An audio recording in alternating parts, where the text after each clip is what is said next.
Okay, let's go ahead and call the street committee meeting to get to order. First thing on the agenda is a general update of the transportation bond program. Chris? All right, thank you. As you see on the screen, this is the schedule that we present each time to the street committee. We're getting very close on Cato Springs Road to moving forward to construction. You saw that on the council agenda.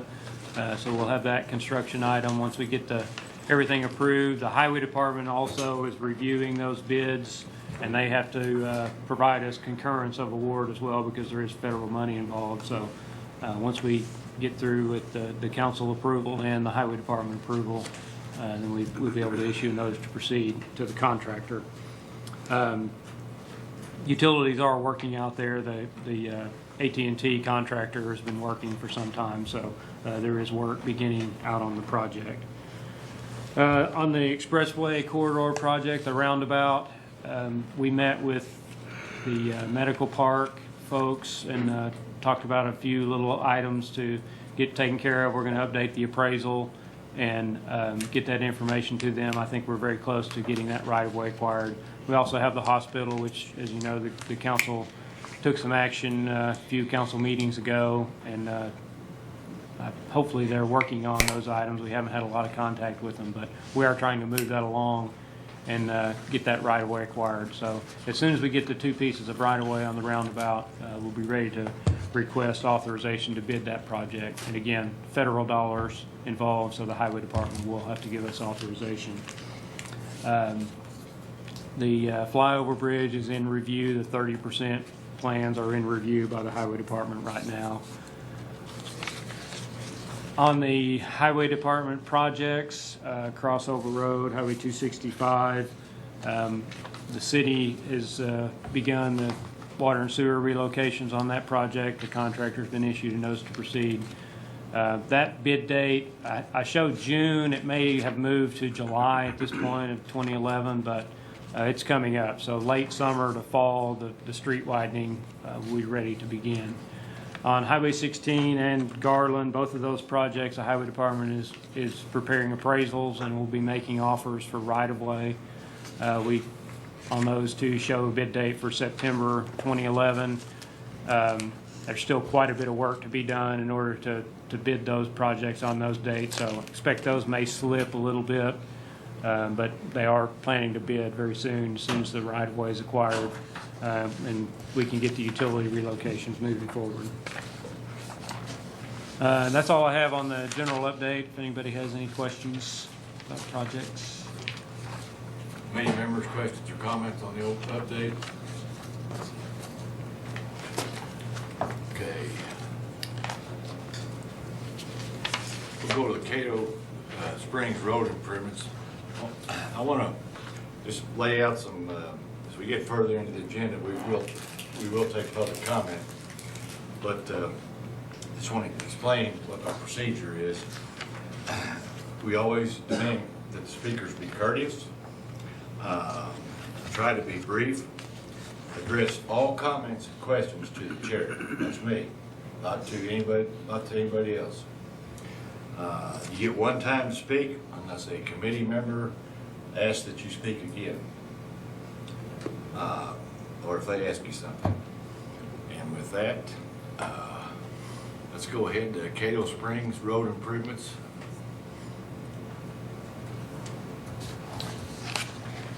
Okay, as discussed at the agenda session, we do have a council item for awarding the contract to Dean Crowder Construction in the amount of $3,815,000. This was a very good bid, about $1 million below the estimate, so we're very pleased with that. We have presented, as part of this agenda item, the funding plan, which includes the bond program, transportation bond money, about $585,000, $350,000 from the water and sewer fund to contribute to water and sewer relocations, and then the federal grant money, $2.8 million in federal grant money. This is the first time we've used the federal grant money on the project. Other parts of the project were eligible to use this money, but we've waited to use it just on this single contract, just to kind of simplify the paperwork process. What I also wanted to talk about, and you can see on the spreadsheet in your packet and on the screen, we will have a couple of other contracts coming through, looking down through this list. On the utilities, Arkansas Western Gas has already been approved, that contract. We will have a SWEPCO agreement, and it's right now at $177,000. So that item will be coming through the council as well. We're still working with SWEPCO to kind of finalize some things. The other big one is the Arkansas-Missouri Railroad for the gates and signals and all the concrete crossing panels. There are actually 3 tracks out there. So that's about $355,000. So a couple of large contracts. This project, when it's at the beginning of the program, was about a $5 million estimated project. And you can see it's estimated at about $6 million right now. We did get a little bit more federal funding, about $100,000 more federal funding than we originally anticipated. And so that helped a little bit with the revenue side of it. The other 2 pieces of additional revenue to keep the total cost of the bond program at $2.3 million, and that's the bottom line number. That number has not changed at the very bottom of the screen. $2.3 million is the cost of the bond program. So as far as additional revenue, we have water and sewer funding of $350,000.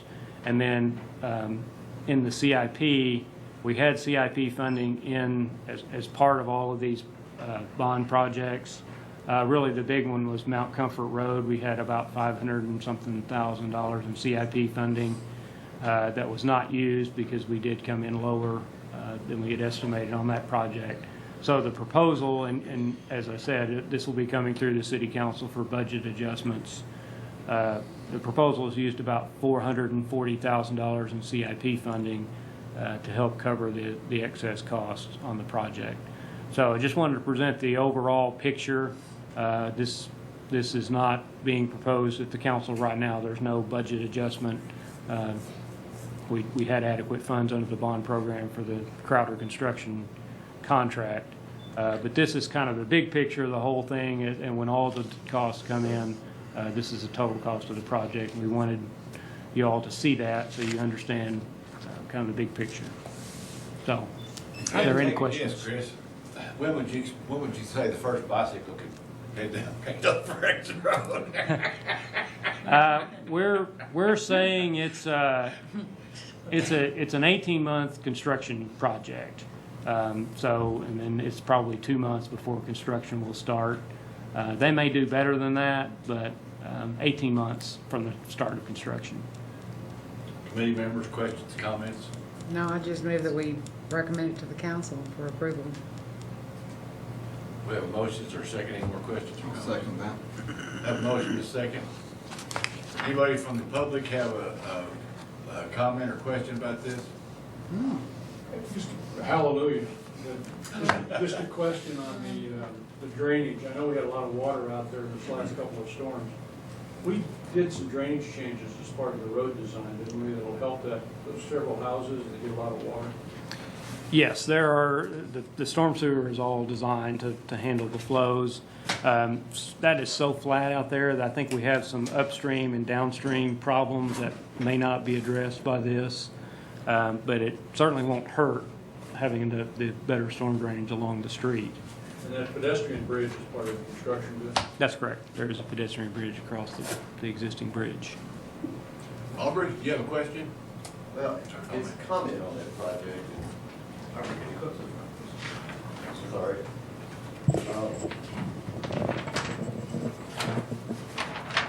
Yes, I'm aware people aren't heard very well. This Cato Springs thing, it is a very credible stormwater runoff problem. And if you put curb and gutter and do all the piping and stuff, what you end up with is what we just saw in many parts of town. The surface water overwhelms the piping, and you do not protect anybody. It still goes off the street and so forth into yards. And the solution is to keep those nice grassy swales along Cato Springs Road. And that's true in many other places. So I watched the agenda session and listened to a little bit of that. And I know you're trying to rework some of these things. But this one's pretty far along. And it certainly creates a risk of further flooding downstream for people. And the solution is to keep the water where it falls and not pipe it off fast. We need to educate people that if their yard, if they live in a flatland and their yard is holding water during rain, that's good. That means it's going slowly back into the groundwater. It's not flooding somebody else. And it's not causing erosion. So you want vegetated yards. You don't want to mow the repairing area, even if the repairing area is next to the ditch or in the ditch. So please rethink these things as they go along. Some of these things have been pushed forward in the day when we didn't have so much storm problem, and that's good we didn't have so much upstream paving. Thank you. Yes. Was there anybody else before I comment on that? I mean, I appreciate the idea of the natural swales and the ditches, but there's not enough right-of-way there to provide a safer road width and sidewalks. And we've tried to cut that down as much as possible, but, and I certainly hope that we've provided for, adequately for that. But as you pointed out, it floods even with those drainage ditches. And again, I'm assuming that the plans, are going to actually make that better than it is. I mean, I'm not an engineer, so I'm depending on our staff and our engineers to make sure that this actually improves the drainage and the flooding in that area, and also adds safe sidewalks and a safer street, because we don't have that there now. Right. Yeah, absolutely. Along the street itself, the drainage will certainly be improved. We have some problems back in the neighborhoods upstream and then also Right. downstream that we can't necessarily solve all the problems with this street project, but this will benefit the drainage along the street immediately adjacent to the right-of-way, and it gives us the opportunity to connect to this storm drain system with other projects that are off the street. So this will help the overall. It won't solve all the problems in the area, but it definitely will help the overall drainage system. It won't worsen the problem though upstream. I don't think it will. No. You don't think it will? No. Pretty sure, huh? Well, I think to say absolutely it will not change the drainage patterns is I mean, you can't really say that, but the water is already going where it is. This is just putting the water underground as opposed to flowing in the ditches, and so it's really not changing the amount of water or anything else. It's just putting it into a pipe and getting the water out of that's standing in the ditches and causing flooding problems. So. I would say you're right, Aubrey. Anything we can do to keep that water percolating instead of running is good. And as evidenced by the agenda session tonight, the city is going to take steps to move forward to try to take care of some of these drainage issues. But you got to remember this: in my house, I had almost 26 inches of rain in about 8 days. And you can't engineer for 26 inches of rain in 8 days. You just can't do it. I mean, if you did, you might be walking through the woods because we wouldn't have any streets or trails or anything.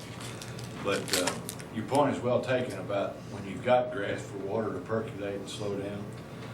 Any other public comment or questions on this? If not, seeing none, I'll bring it back to the committee. We have a motion and a second. All those in favor indicate by saying aye. Aye. Opposed, the same. Okay. Master Street Plan, review of proposed amendment to the Master Street Plan.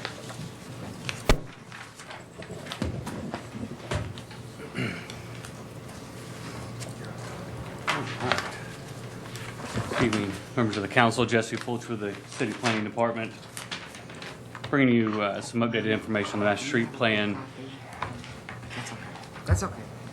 As many of you know, we started working on an update to City Plan 2025, the Master Street Plan and the future land use map last year.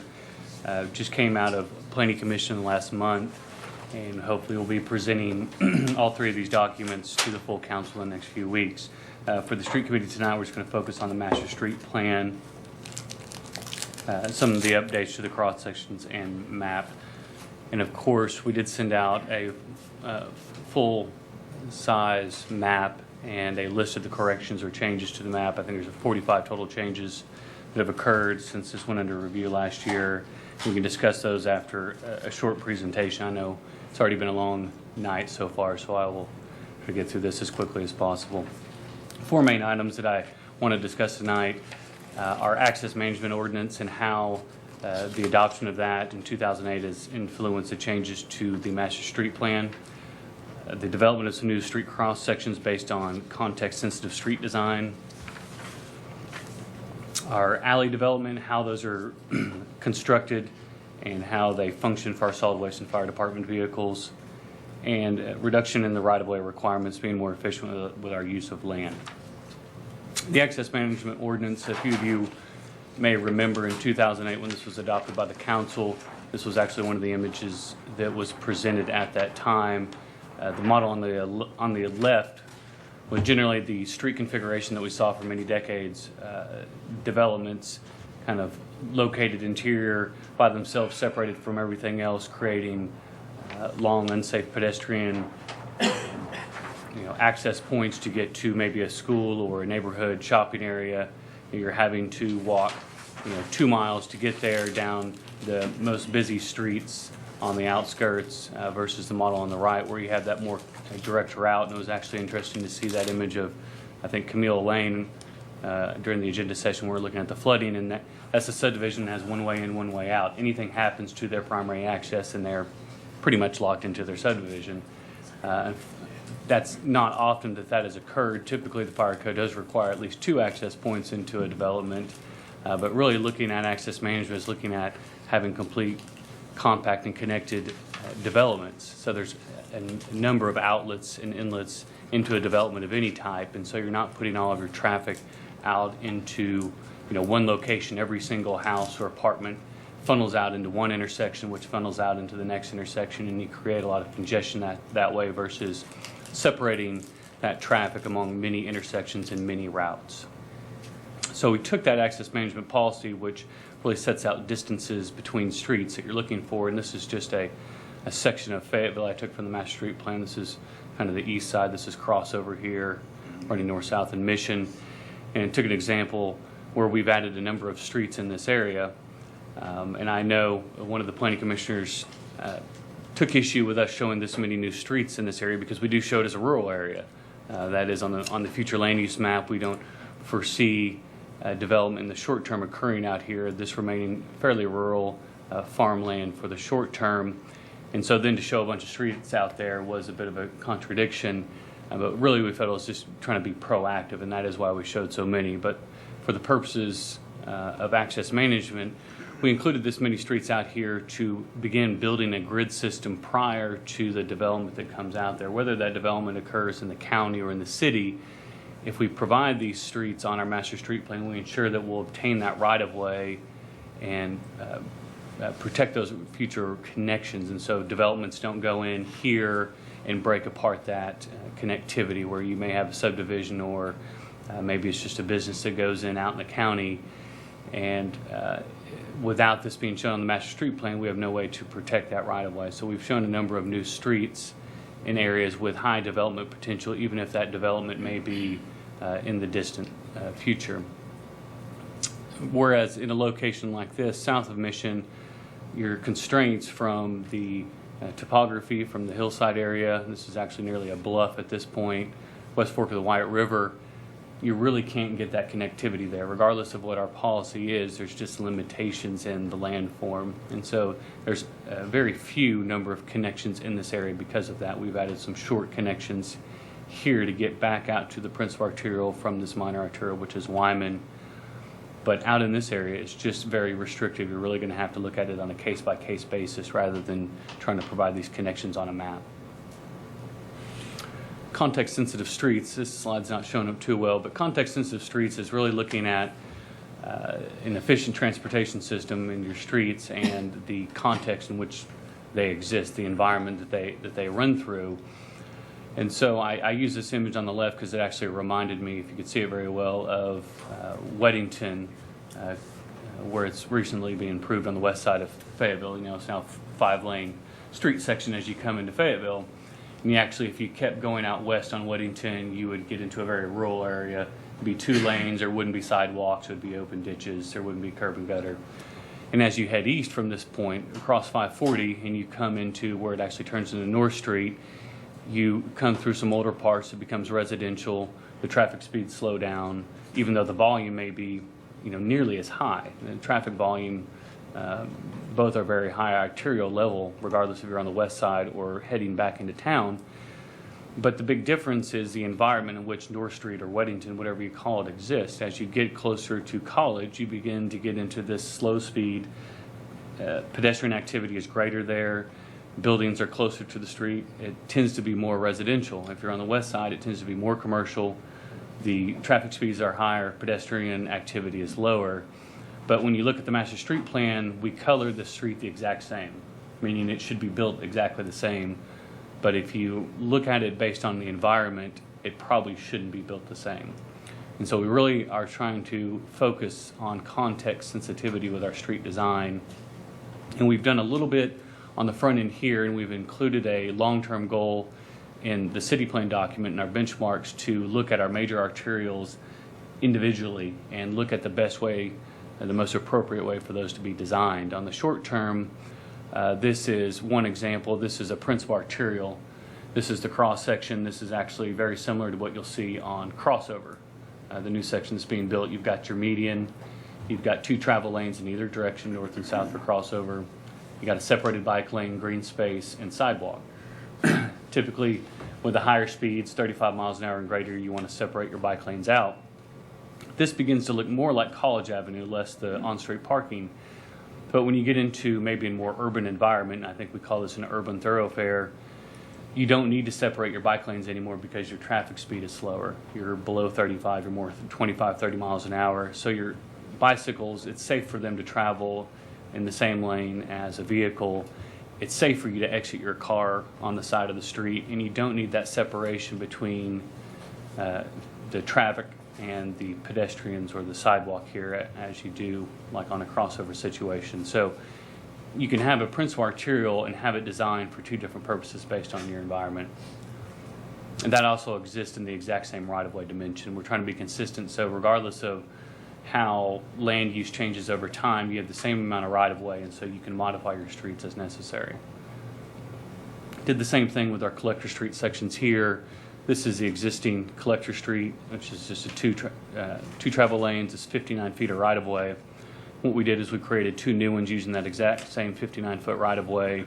But we created one here with on-street parking, and then a different one with bike lanes. So again, the one with separated bike lanes may be little higher traffic speeds where you want to separate them, or this could be a collector in a purely residential area, slow traffic speeds where it's perfectly safe to have on-street parking, and that on-street parking also provides traffic calming measures. Alleys was another issue that came up speaking with our fire department and solid waste departments. And the way that they need to utilize them for their vehicles, the services that they're trying to provide, whether it be efficient service from solid waste or life safety and protection from our fire department. And these alleys function differently for each of them. The image here on the left is an old alley, I think just a few blocks from here, probably built 80 years ago, and doesn't function well for the vehicles that our solid waste and fire departments need to utilize. And of course, not something that we allow to be built anymore. Whereas the image here on the right is a newer alley, actually built in the last couple of years, and so the pavement width is sufficient. Structurally, it should be able to support their vehicles, and it has quite a bit of room here on the left side. The problem that they're realizing is that this house here, the back of this house, and where they're having to put their trash cans is not a good idea. When you pick this up with a side load vehicle, you have opportunities to remove, whether it be these lights or siding or whatever the case may be. You don't want that type of vehicle that close to a house. Another major issue that they've been encountering is vehicles parking in alleys where they should not be parking. And so to help them out and help out from the development side, when we meet with developers, trying to give them the expectations. If they want to do an alley and they want to have solid waste pickup, we need to let them know exactly what they need to do to do it properly so that our service departments can access these alleys safely and efficiently. So we'll be looking at no parking signs. That's not something that's been done really in the past. It's never really been within an ordinance. It's something we'll be working on. Providing separation, this image here, we need to get this separation greater between the alley and the back of the house. And so we'll be looking at a separation requirement. On-street parking. If this is the only thing you have for you to park or your guest, you need on-street parking on the front. So we need to make sure that that's being provided. That's typically on the 50-foot residential street. That's provided within that. We just need to make sure that that's a street section that's being required. Address numbers is a big thing. If they can't collect because of a vehicle parked here, they need to know who to contact, who's at fault in that situation. And then dead-end alleys, of course, you're driving a vehicle that big, you don't want to have to back it up. And so what you'd get to is a point where you've got sufficient width, you've got separation so you or your guests, family members can park without intruding into the alley. You've got obstructions such as utility pedestals away from this alley to keep that area clear, and they can come down and pick up each of these solid waste containers easily. Reduce right-of-way, again, trying to be efficient with land use and street development. This was the old, a poor image here, but this was a 97-foot right-of-way. This is our principal arterial. We looked at, what ways can we reduce these? That's for just overall maintenance responsibility for the city. It's a cost issue for developers on the front end also. So how can we reduce this? Given the fact that we have a 5-foot bike lane and we had 10 feet of green space, that's 15 feet separating this pedestrian and this travel lane. Certainly more than sufficient to make you feel safe if you're walking down the sidewalk. We felt like we could reduce that. We pulled 4 feet out of the green space. 6 foot is our standard green space requirement on most of our streets, and we actually pulled a foot out of this travel lane. We had a 12-foot travel lane alongside an 11. 11 is definitely sufficient, so we were able to take out 10 feet and take it down to an 87-foot right-of-way. An overall reduction in maintenance and reduction in cost for those developers. We were able to do that for the principal arterials and the minor arterials. So minor arterials went from 85 feet to 75 feet. One of the issues, those are some of the main items that we worked on, but an item that's, we know it's been an item of discussion. We've met with the neighbors and spoken with them. They've come to all the planning commission meetings and any meeting that we've had about the master street plan. But since when we went to planning commission with the master street plan, they've of course had to forward all those documents to the full city council and the master street plan to the street committee first. And in their motion to forward, they did amend the master street plan and reclassified a section of Rupple Road and Howard Nickell Road from West Salem to 112 from a principal arterial to a collector street. And so I've got that. Jesse, I have a quick Yes, go ahead. I noticed on these notes, Planning Commission suggestion on several of these, and then Planning Commission change. So the Planning Commission suggestions, does that mean that hasn't changed on this? Would you, I'm on one of the referring- examples? I'm referring, an example would be Township, our Willoughby Road, for example. Willoughby Road. Yeah, a prior classification was a collector, and now it's a minor arterial. Now wait a minute, that was not a good example. That doesn't say Planning Commission suggestion. Does that mean that that's the staff's recommendation?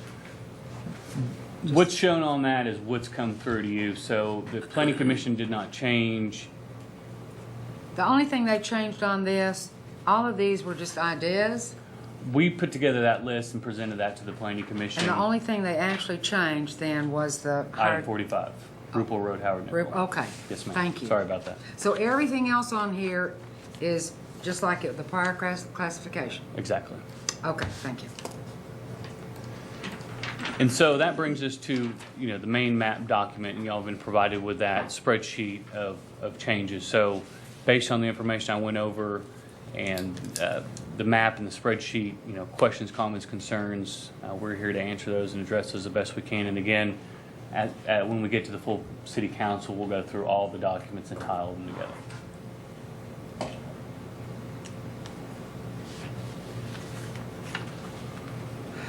I'll start.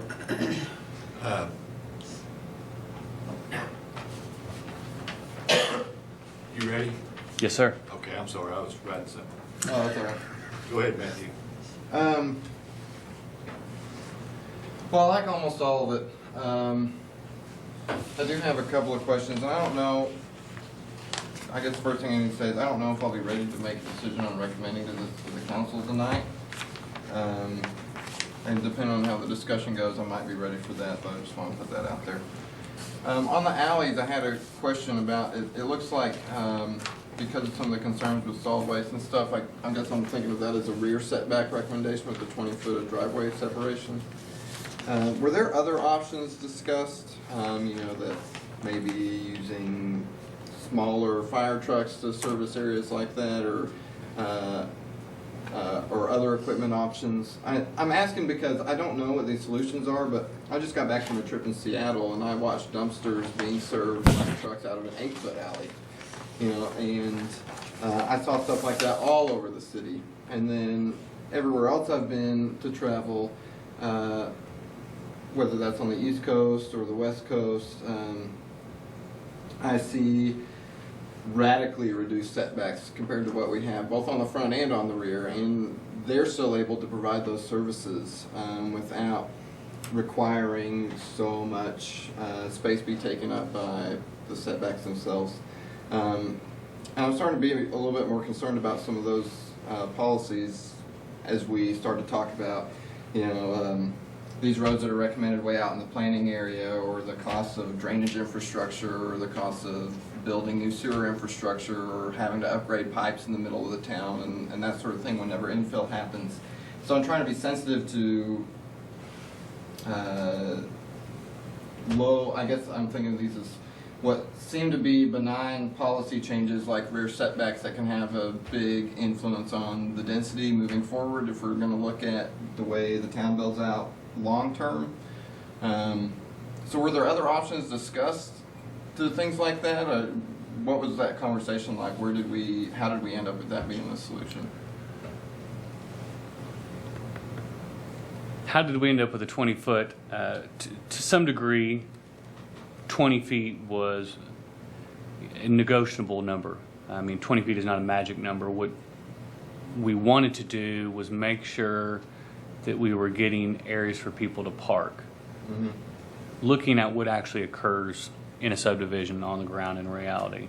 That when we look at a lot of these images of alleys, rear-loaded homes, when I live there, or if I have a close friend or family member come over, a lot of times what they're going to do is pull up at that garage area. And we felt that it was appropriate to at least provide sufficient depth to pull a car in out of the alley. Mm-hmm. And that tends to be a standard parking space is 19 feet. So, it could be shortened from 20 to 19 to 18 potentially, but we felt that distance of that length would be sufficient for parking. That was one of the main discussions we had with the planning commission. I know several of them were not crazy about the idea of just a 20-foot requirement, just saying that that's a 20-foot requirement. But part of the discussion was, if a developer wants to do rear access to his homes or to the residences and have solid waste collection in those alleys, both of those, then these are the standards that he needs to meet to make sure it works for our solid waste department. If he wants to have rear access and not have solid waste collection, he wants to do that out on the main street, those standards wouldn't be necessary for him. So there is a little bit of leeway from a design side. They don't always have to do that. It just depends on how they want to lay out their subdivision. You know, the concerns that we were hearing from our solid waste division from an access perspective is that if one vehicle blocks the alley, they can't service the rest. And that puts them at having to not pick up people's trash, which ultimately leads them to have to drive back out there and pick up their trash later that day because of the phone calls that have been made to the city about that situation. And so, I mean, there's a lot of, you know, I think they did an analysis, you know, the personnel that it would take, the gasoline that it would take to go out there and do that, it's very inefficient. So, you know, we're trying to make sure that issues like that don't arise. You know, another item we looked at was an enforcement, you know, item. Can the solid waste department enforce parking violations in an alley? Is there a mechanism to do that, to write citations? I mean, if you did that a couple of times to residents of a neighborhood, they would probably stop parking in the alley. And so we think that's something we can look at, and it would be really helpful to help with those situations. You know, none of it, you know, is set in stone as an absolute. I mean, that's from sitting down in a couple of meetings with our solid waste department and listening to what their concerns are, and had one of their drivers sit in one of those meetings and discuss with us what his concerns are, what he sees in the field, and that's what we felt was, you know, reasonable solutions. I got a question for you, Matthew. How'd they, in Seattle, you said they had 8-foot alleys and they were servicing dumpsters? Sure. Was it a side load? I have no idea. Oh. I just saw that there were dumpsters in every alley like that behind, whether it's a residence or a commercial street or even a downtown looking street. It was all rear loaded, and that's where all the solid waste happened. I don't know how they did it, but I just know it was like that everywhere. I would like to have the opportunity to get more specifics on that and see if there are maybe some other solutions that are at least worth considering. It may be that this is the best solution that there is for Fayetteville, but I'd at least like the opportunity to investigate and get some of the details on that a little bit more. I have one other question about Howard, Nickell, and Rupple. The vote on that was 5-4, and I haven't read the minutes of that meeting. I was wondering if you could just, I know that we have at least one planning commissioner here, maybe more than one. Was there an overall theme to those discussions, or like one issue that seemed, or one component of that issue that seemed to be most prevalent, or was it just all over the place? I don't know how well I can paraphrase a couple of nights worth of discussion on that, and even more so, especially with the neighbors here. I mean, I think there was a general concern from the people that supported that, of the thought of a 4-lane road running in between, and I say in between because the neighborhood exists on the either side of Rupple, Howard, Nickell, of this 4-lane road running through there, and I think that just created concern for those commissioners. On the flip side, the people that voted against that recommendation to change it to a collector, felt that the policy had been established and there were ways to address some of the concerns, whether it be in design, the amount of traffic speed, more streets, decreasing the amount of traffic. And then, a lot of it was, when would this become a 4-lane road? There was a lot of discussion about, 5 years, 10 years, and, we don't know when it'll become a 4-lane road, or if it'll ever become a 4-lane road. And so from us, it's not on the bond program. There's no funding for it. It's actually still in the county. It's not even in the city of Fayetteville. We're looking at it from a very far off perspective. At some point in the future, if the amount of traffic in this area warrants a 4-lane road, where are we going to put that? And that was, one of the reasons why Rupple Road was classified as a 4-lane road, many, many years ago. I think, to paraphrase what the commissioners was, the concern was a 4-lane road in this particular location with the houses where they're located. Did you guys think that you would be able to handle those kinds of traffic volumes with some of the new context-specific design elements that you've been looking at more recently? Well, the traffic is going to be generated from development. Right now we show this area as a rural area on our future land use map. Ultimately, rezonings, annexations, new development, even if they occurred in the county, where we can't always control what is going on, that's going to generate the traffic, and that's going to put the traffic on the streets, and that's going to determine a lot of when we need a new street to be built or more lanes to be added that capacity. And just like any street, Weddington was a 2-lane road and functioned fairly well, so was Mount Comfort. And at some point, enough development occurred where the traffic increased and the capacity was necessary. Another comment is, 2 2-lane roads is better than 1 4-lane road.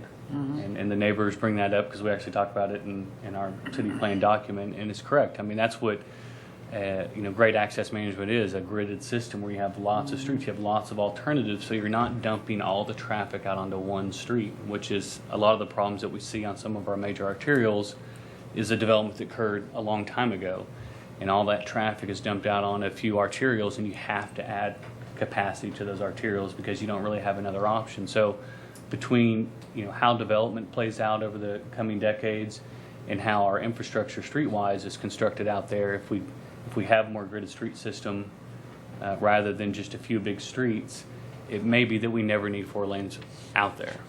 But our attempt, similar to us putting streets on the northeast, is to take a more of a proactive approach. Hope that we don't need this, but we're going to put it there because if we don't, we may miss the opportunity. Okay, I like that answer. The last thing I had was, it looked like on each of the cross sections you showed that you were showing 11-foot lanes on each of them. Did staff discuss going, or the planning commission discuss going down to 10-foot or even 9-foot lanes on the neighborhood roads? I did include some of our cross sections, hopefully I can read this.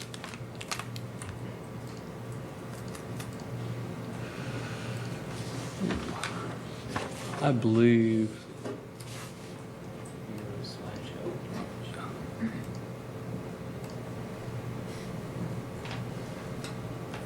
on our major streets it is 11. Let me get down to You've got a 9-foot there, good. the residential, which is fairly low volume, is the 9-foot, and then on the local it is it's 2 10-foot lanes.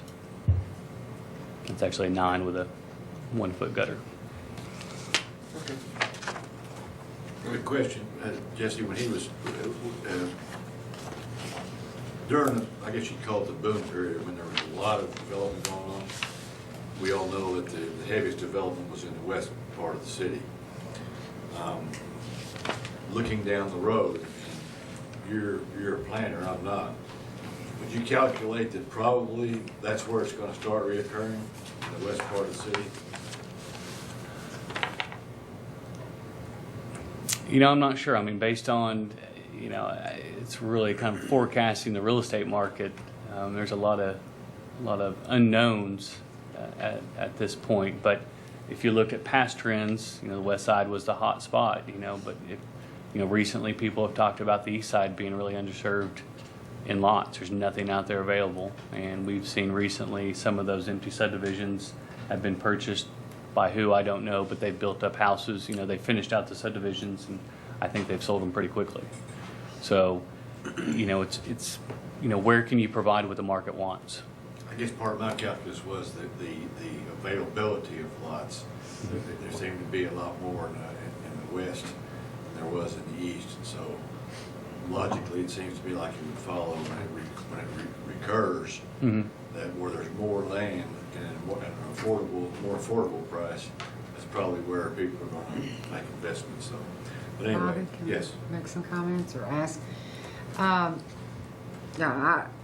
tend to favor at this point the reducing the Rupple Howard Nickell Road down to the collector, based on really the recommendation of the access management, under the access management, and with more gridded streets, it just seems to work better that you have 2 parallel roads. I mean, but I have a question about this though before I jump in on that. Are there any estimates there of whether it would cost the city more ultimately to we're going to expand Rupple. We're going to expand Rupple anyway, right? I mean, we're going to. That's in the bond program. Yeah, we're gonna bring that down. Right there. No, wait a minute, I'm looking at that Salem's. Salem already goes through, right? And that's gonna parallel. That's the one we're Yes. looking at. Yeah, bring those up. Do you want up by their development or further south? Well, I wanna see what roads go all the way down to Weddington. There's- Mount Comfort, Salem stops. Right, Salem Here. stops right there. So I guess my question is, I mean, ultimately, we will finish that too, though, right? So why have two there? I mean, why have one principal and then one collector side by side? Why not have two? They're so close together. I'm not sure why staff's recommending that this way. The whole classification of Rupple Road? Right. Whenever you have a parallel road going all the way down to 62, doesn't it, eventually? Yeah, I mean, well, those Salem. two are all planned to go all the way down, right? Yeah, they do. I mean, Salem is, Not a straight shot. well, I don't think it's inappropriate to have two. I mean, really, when you're looking at, a street system, it does take all types of streets. You can't sustain yourself on just 2-lane roads. I mean, eventually you do have to have some major arterials. Where they exist is really, based on how you plan and where development goes. The Rupple Road corridor is a fairly significant one. If you were talking about, the purposes of an arterial, you really look at this, length of development. I mean, it's going to run from, after this section is completed, and over time it will all be completed one way or another, but it's running from a principal arterial here and running, all the way north-south. I mean, it's a pretty important connecting street, and then all the way back up to the north side of Fayetteville, and it really connects you back to other arterials, back to the east side of Fayetteville. So it creates a nice network around the city to where you can enter on the smaller streets. Salem Road is they've talked about that being a street, that could support more traffic. It's got schools on it, et cetera, and it's hopefully between Salem and a 2-lane of Rupple and other gridded streets together, they'll handle all the traffic out there. But that may not be the case. Over time, you may need a full 4-lane street. What were some of the conversations with, you said that there were some suggestions made and ways to ease that, even if it was left A collector street. no, if it was left a principal arterial, that there were ways staff felt like that could be easier for the neighborhood. How exactly would that happen? I think I looked at it maybe from a perception standpoint. I mean, I think you could say 4 lanes is 4 lanes. Yeah. But it can function differently. It can certainly look a lot differently. When you look at,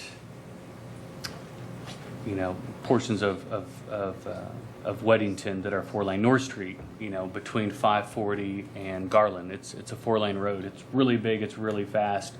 I don't know that I would want to ride a bicycle on it. But there's also a 4-lane road that runs right into the University of Arkansas campus from North Street to Maple. And it's pretty pedestrian friendly. It's pretty low speed, and it's a 4-lane road. It's got on-street parking. It's got pedestrian activity. It's got sidewalks. Because of the way it was designed, the lane widths are a little bit smaller.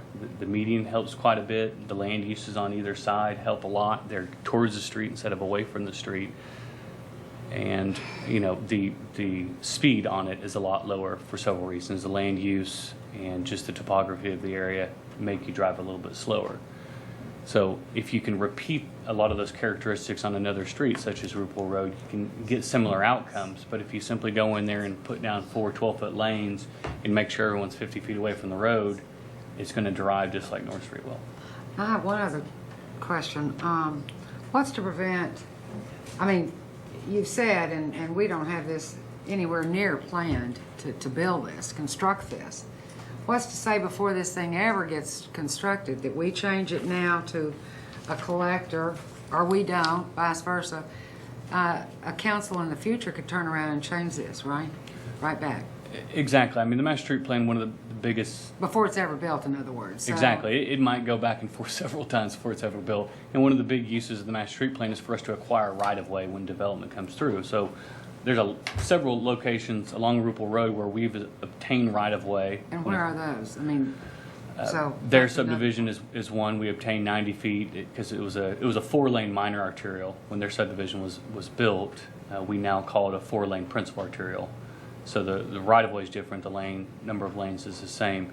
But I think every one of these subdivisions you see along here, Salem Heights, other Salem subdivisions, all of these have dedicated at least 48.5 feet of right-of-way, up to 55 feet of right-of-way for a 4-lane arterial to go through here. And we don't, okay.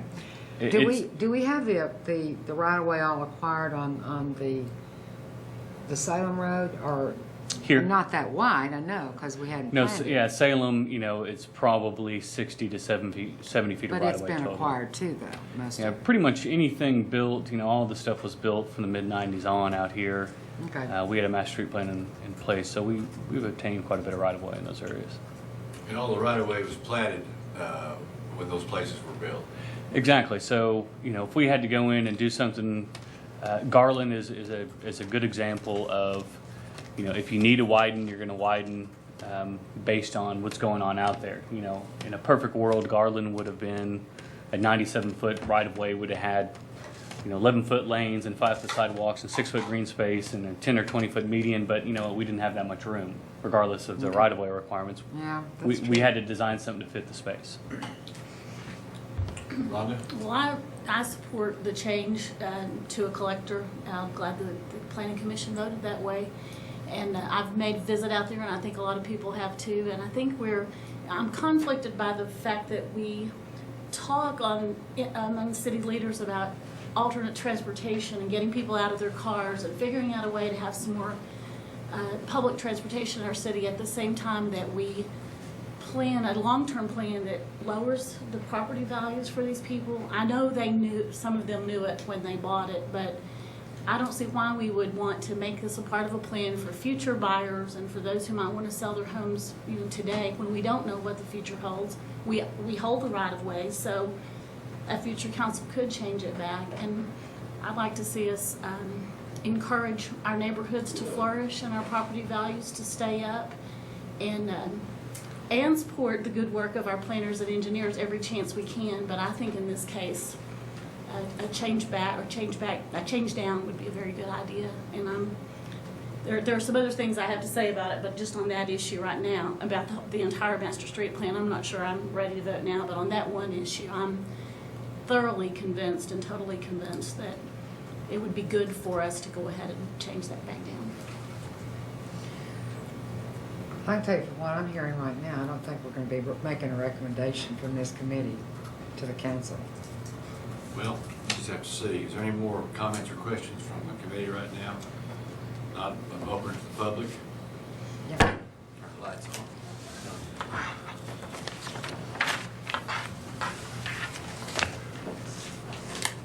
I think everybody was here and remembers our rules. So if you would, we'll now open it to public comment. Please identify yourself and your address, and who would be first?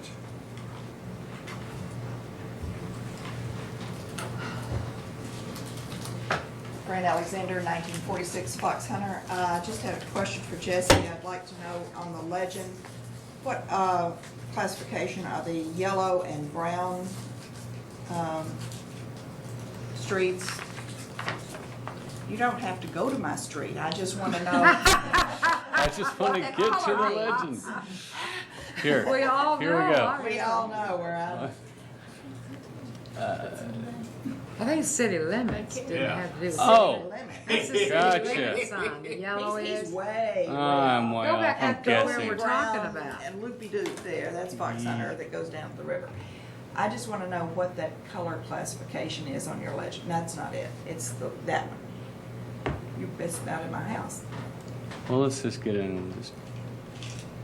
Okay, so it's not a yellow on it. Okay, it's hard to tell from back there. What does The that city mean? limits is the yellow and green. Yeah, there's the city limits. That's your road there. Yes, it is. And then, yeah, the yellow is the actual road. It's a county road. Yes, it is. It's In brown. the growth area. Always affected. So is it this what we're talking about? Yeah, I just want to know what the color means. Oh, it's What a kind of collector. road is it? I'm sorry. It's a collector street, which is a 2-lane, except for at major intersections where it would have a left turn lane. And does the master plan then pretty well keep that fixed politically and not legally, I suppose, for the certain period of the planning, like 2030, which you have up there?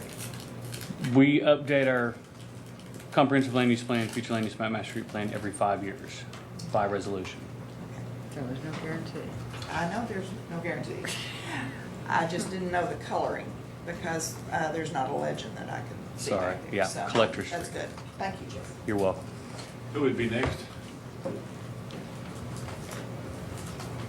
Good evening, Lynn Ralston, Ward 3. I was wondering if we could look closer at, just into the West Salem Road area, which I believe gets into the Wilson Springs area. I had not seen that on the map before, just kind of how it extends to the east. Here's West Salem Right, here. so that's, the dotted dashes mean opposed? Yeah, it's future. It doesn't exist. Okay, right. Exactly. Right, and then Truckers Drive would Truckers, be an yeah, extension truckers there? dead ends right Okay. there. I know that's a very unique area right through there with the wetlands. Yeah, that was a lot of that came out of the Park West Plan Zoning District from many years ago, and there was some master street plan amendments in this area. I think where this final configuration came from, and that's just remained. But yeah, there was a wetland study that had to be done as part of that development. So I know there's a lot of limitations here along Clapper Creek. Okay, I just wanted to address that area. Who would be next? Mr. Chairman, thank you. It's late and you've been at this for a long time. I'm the one planning commissioner that did bring up the issue of at least looking at it. I've sent you each a note today and characterize it as simply food for thought. This council, you as policymakers ought to be commended for your tremendous effort in City Plan 2025 and City Plan 2030. We're the only city in Arkansas that's really paying serious attention to that. The only thing I would ask you to consider, if you are serious, and I think you are, in discouraging urban sprawl, then we are sending somewhat of a mixed message when we lay a grid network of extensive streets outside our current city boundaries in the planning area. And I certainly failed in even getting a second on the planning commission, so I'm kind of a lone wolf on this issue. Thank you. Who would be next? I'm Bob Costrell with my neighbors Ed Stevens and Roy Slaughter from the States of Salem Hills, the neighborhood in question here. And I'll be real brief. I just want to thank everyone for those of you who have come out to the neighborhood to look at it. And I wanted to also thank those of you who have expressed a view tonight in support. And I wanted to also thank the members of the planning committee. There's one here tonight. Most of whom also came out to the neighborhood to have a look. And that's pretty much all I wanted to say. Thank you. Who would be next? I'm sorry, just one last thing.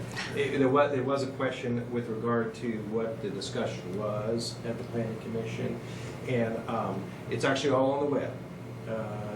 You've got a great website with the video, and if you go look at the planning commission meeting where the vote was taken, you would have found, you'll hear from all of them. I actually wasn't at that meeting, I was out of town, but some number of my neighbors showed up and spoke from a lot of different dimensions. I think the best comment though wasn't my wife who showed up. No criticism of anybody else, but she said, she pointed out, well, our kids are grown. A lot of people's kids are not, and they're out on the streets and so on. But she says, but insofar as the argument is that this is to get to the mall, she says nobody shops at the mall more than I do, and there's plenty of ways to get there. So if you want to have a look at the discussion, if you want to get a full sense of the discussion, I would encourage you to have a look at the discussion on the website from the planning commission meeting. Anybody else? Public comment? Seeing none, bring it back to the committee. Matthew, you said something earlier about, on the alleys.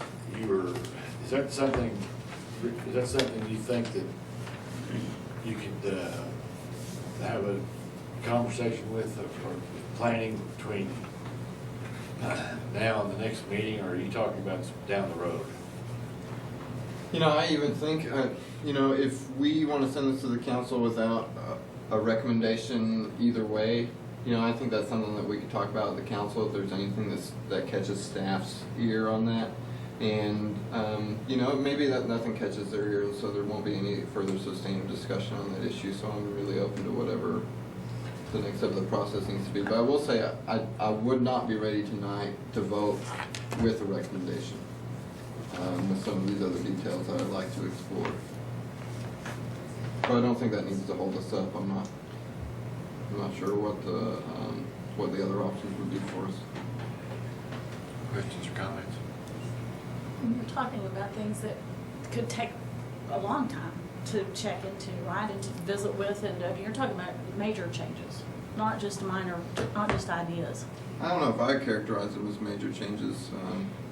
Would you, I guess, Jesse? what would the effect be on the plan if you changed something like the number of feet? It doesn't change the No, Just the on the overall alleys. plan, Just just on on the alleys. I mean, I don't know why we change the couldn't map, but it would vote. change the policy recommendations, which is another component Okay, of the I plan. see. You're talking about policy, not the Not the yeah, map. I'm with you. Okay. Chris, do you have anything you'd like to say? As far Well, as I where just- staff is?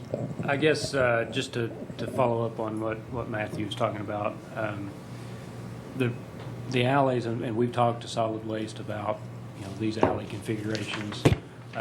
There would be an equipment cost, a capital cost for probably some new equipment. So I think that's something to think about. Essentially, they said, you know, we can do a lot of different things, but we would have to have different equipment than what we have now. Their trucks have gotten bigger over the years. And you know, there's a reason for that, because they can pick up more trash before they have to come back and dump. So there's a good reason for that. But those two things kind of have to work together, Right. hand in hand. And that's my concern, is because I don't think without having this discussion on the policy level, we'll ever have the impetus to have that discussion on the capital level. And I think that's a discussion we need to have. When we're talking about these kinds of ideas, we need to, the budget is not just a planning document, it's a policy level document. And that's what the equipment committee is about, and some of the other committees are about. And I think that we need to have that discussion when we're just talking about the rules and guidelines that we're going to create, if we're going to continue that whenever it comes down to where we're spending the money. So that's why it's important to me. Anybody else have questions or comments? Don? I mean, I was just going to make a comment. I think it would be helpful if you're going to go down that road to actually hear the discussion from the Solid Waste Division and the Fire Department. We've had this debate internally among staff, because I think planning would say to you, we don't need them as wide, and why can't we do it? We do it in older parts of town. And then you'll hear from particularly those two departments about the added cost of providing that service, the obstacles in doing with it from their side about, and yes, there's smaller equipment. We're looking at other areas like Argenta and North Little Rock, where they service things with smaller equipment, but those also have labor impacts and equipment impacts. And so when you make those decisions, they go into your rate structure. Our citizens and our council members willing to have that discussion, because Seattle, I knew how to make a call when Matthew came back. You know, Carol used to work for Waste Management. She has some resources in terms of working with other cities to try to find, you know, how do they do it? They do use smaller equipment, but it also has a higher actual staffing allocation, because they will do more where they hook things on and pull them out, and they do sections of town. Doesn't mean it's right or wrong. It's what they want to do, because they want to be. They do it for apartment recycling, something that we've talked a lot about here. So I think it would be advantageous for you, because it is the policy decision. If you're gonna do it with the current equipment and current staffing levels, then there are certain restrictions. If we're willing to make different policy investments and to understand that that may have a rate impact one way or another, maybe less fuel and other things as you look at it. I think you need to hear that though, because Mr. Ernest is here. He actually sent an email to a developer about smaller equipment, I think is it Beaufort, South Carolina? Yes.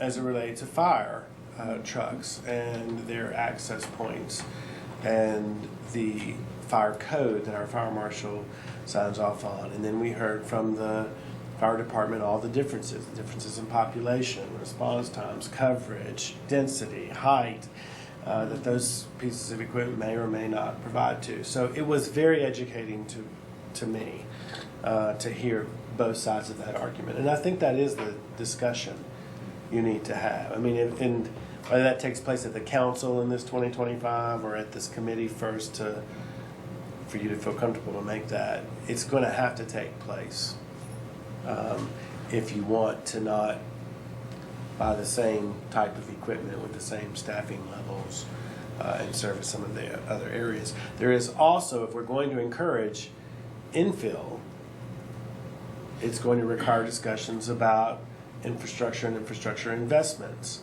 because codes require sprinkling, and as you go in height and things of that nature, they have a cost to it, and you're going to have to invest in upgrading within the center of town and not just with road projects on the fringe.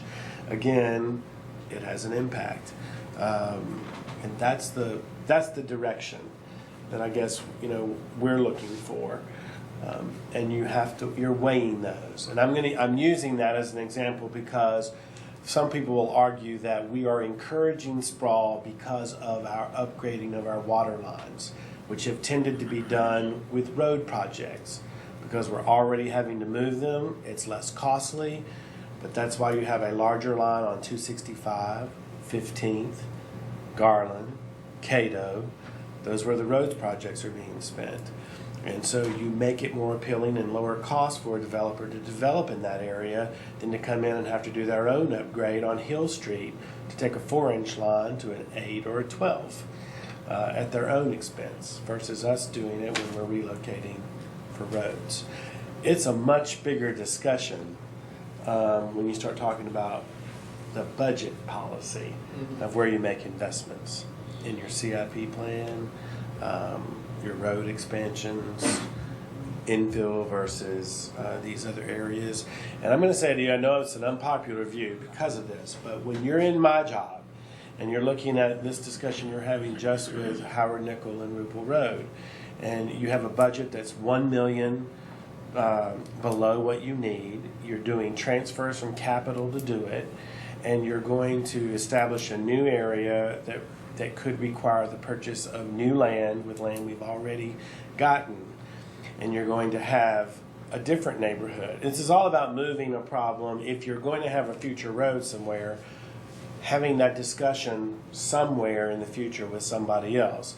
And every one of these areas are building out. So you're going to bring in, if we move it, if we say we're not worried about that, we're never going to expand it. Just go through the discussion we're having today with the property owners on 265, which was a very logical expansion project at some time that is coming to fruition. And people who didn't want what we're dealing with now with the median that you had a fight over, just trying to get a safer design. We're having that same discussion about this section. So, I won't be here when it gets built. So it's not about that. It's about a future cost to some council. And what you've gotten at this point and whether you exchange it. Because someone will be calling a new chief of staff. And they're going to say, it wasn't on my plat. And I don't want it here. I had it here. And, why did it get moved? And it is going to be lobbied. I think you'll have this changed 3 or 4 times, kind of like when I was on the council, just with Prospect. Brenda knows, we dealt with through Wilson Park, whether it's a local or residential arterial. And we've had that discussion every time this comes up. I'm shocked they're not here. And that's been a discussion for many, many years. Right, and roads over Mount Sequoia, and some of these are just gonna come back over and over and over. Yeah, you're concerned. So is it the wish of the committee to vote, or as Don's talking about, Matthew, if we're gonna go into those policy issues like the alleys and the public safety going, you know, that's not gonna be that's not gonna be very quick, although the discussion can start pretty quick. So what's the, you know. I'm fine with doing that at the council or the committee level. I don't think I can't say which one is better. So I'd leave that up to the consensus. Go ahead. Well, so during the planning commission meetings, a lot of this was discussed about the alley and so that's already been discussed Well, it's just with public safety and with the. some of the same questions, concerns. Well, that's all right, because, I mean, it was with the planning commissioners. I mean, they're bringing up some of the same points that are being brought up tonight of, why do we do this? Or why can't they do it this way? Why can't they have smaller vehicles? Or why do we need such large alleys? Or how do we do it in the older parts of town? And You I know, think- it's yeah. all of them are valid questions. Yeah, and I think it's gonna be a tough discussion, a tough decision whenever we're talking about having to invest more money on equipment. So unless you can come up with a really good idea of how this can work without that, you know. Well, I haven't had the opportunity to do that Right, yet. and so you're gonna do that possibly. My question is, do we wanna bring this back to the committee, or do we wanna take it to the council? Well, let me say this, you know, this thing it's been cooked for a long time, and it's, you know, it went to the planning commission. I think it's time for it to go to the council myself. And I'll just make a few comments. The amendment that's recommended for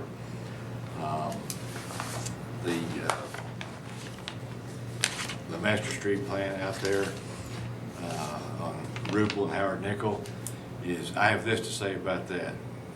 I've been on the street committee for 6 years, and I think we've talked about that for 6 years. Number one, and I understand the citizens out there, just as I live a block off of 265. And, you know, I had a lot of citizens contacted me on 265.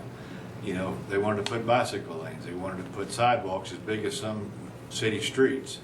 They wanted the median, and every time they did that, it stretched out the right of way and took them closer. But ultimately it was done. So number one, this is out of the city limits. We don't know when it'll be done. We do have the real estate. We do have most of the right of way, and my understanding is if there was a talk about building two lane roads, if that happened, that would require additional right of way, would it? Depends on the situation. I mean, They have the right of way for Salem, they already said, I asked them that. Okay. yeah, I mean, It's there's, a two-lane. Okay, I'm just saying, I think we ought to, we've been talking about this one for 6 years. I respect the fact that these people are concerned, but it was on the plat of every house that was built, and I'd like for us to vote on it tonight and send it to the council. I'm not opposed to sending it to the council, but I'd move that we send it to the council with no recommendation. I concur with that.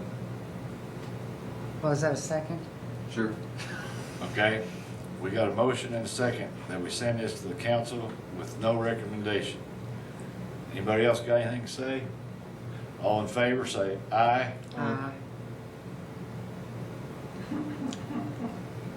Beg pardon?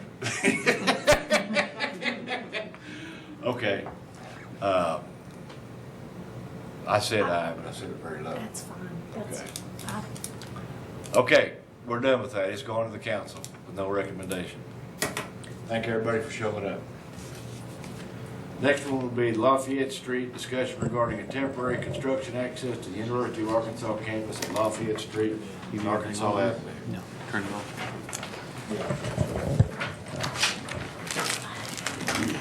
I'll give you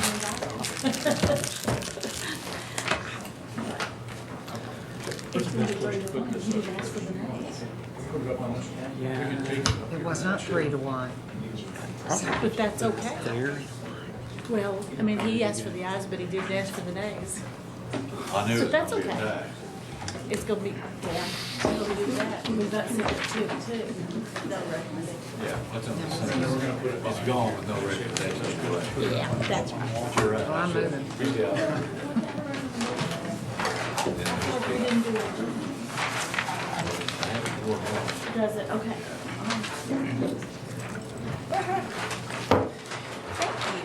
I'm moving. So I can see it better.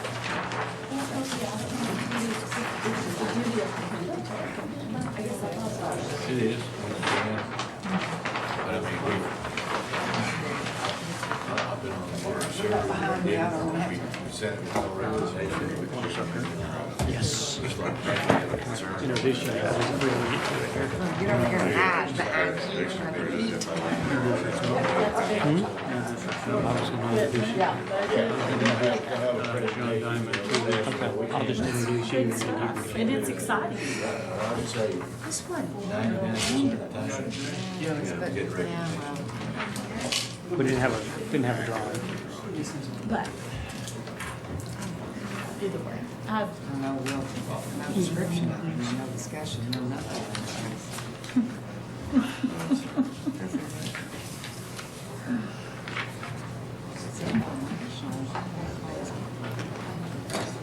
good comments, man. You ready, Bobby?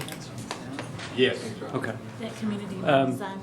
The University of Arkansas has several projects going on in the interior of campus. They want to talk about those a little bit today. Mike Johnson from Facilities Management is here to discuss those and also talk about an access into the construction area from Lafayette Street, Arkansas Avenue, which is at the intersection of Lafayette Street. So I'll let Mike take it from here.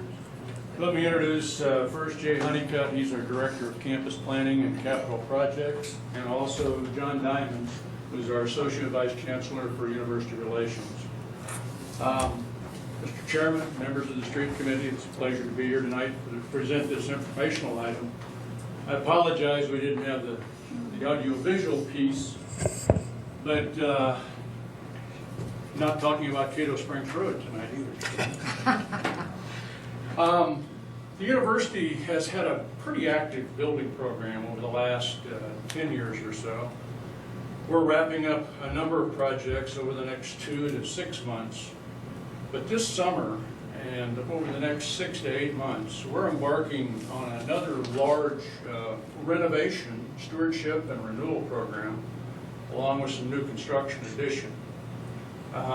We're talking in the neighborhood of $140 to $150 million over the next 2 to 3 years. And it's in athletics, it's in housing, it's in education in general across campus.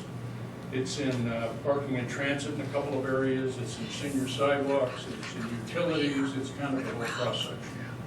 As you all know, we've grown a lot in the last several years. We're predicting 23,000 students this coming fall. We were at 21.4 this year and at 19.6 or 7 the year before. A lot of this is attributable to the statewide lottery, which is a great investment in our future generation. In doing all of this,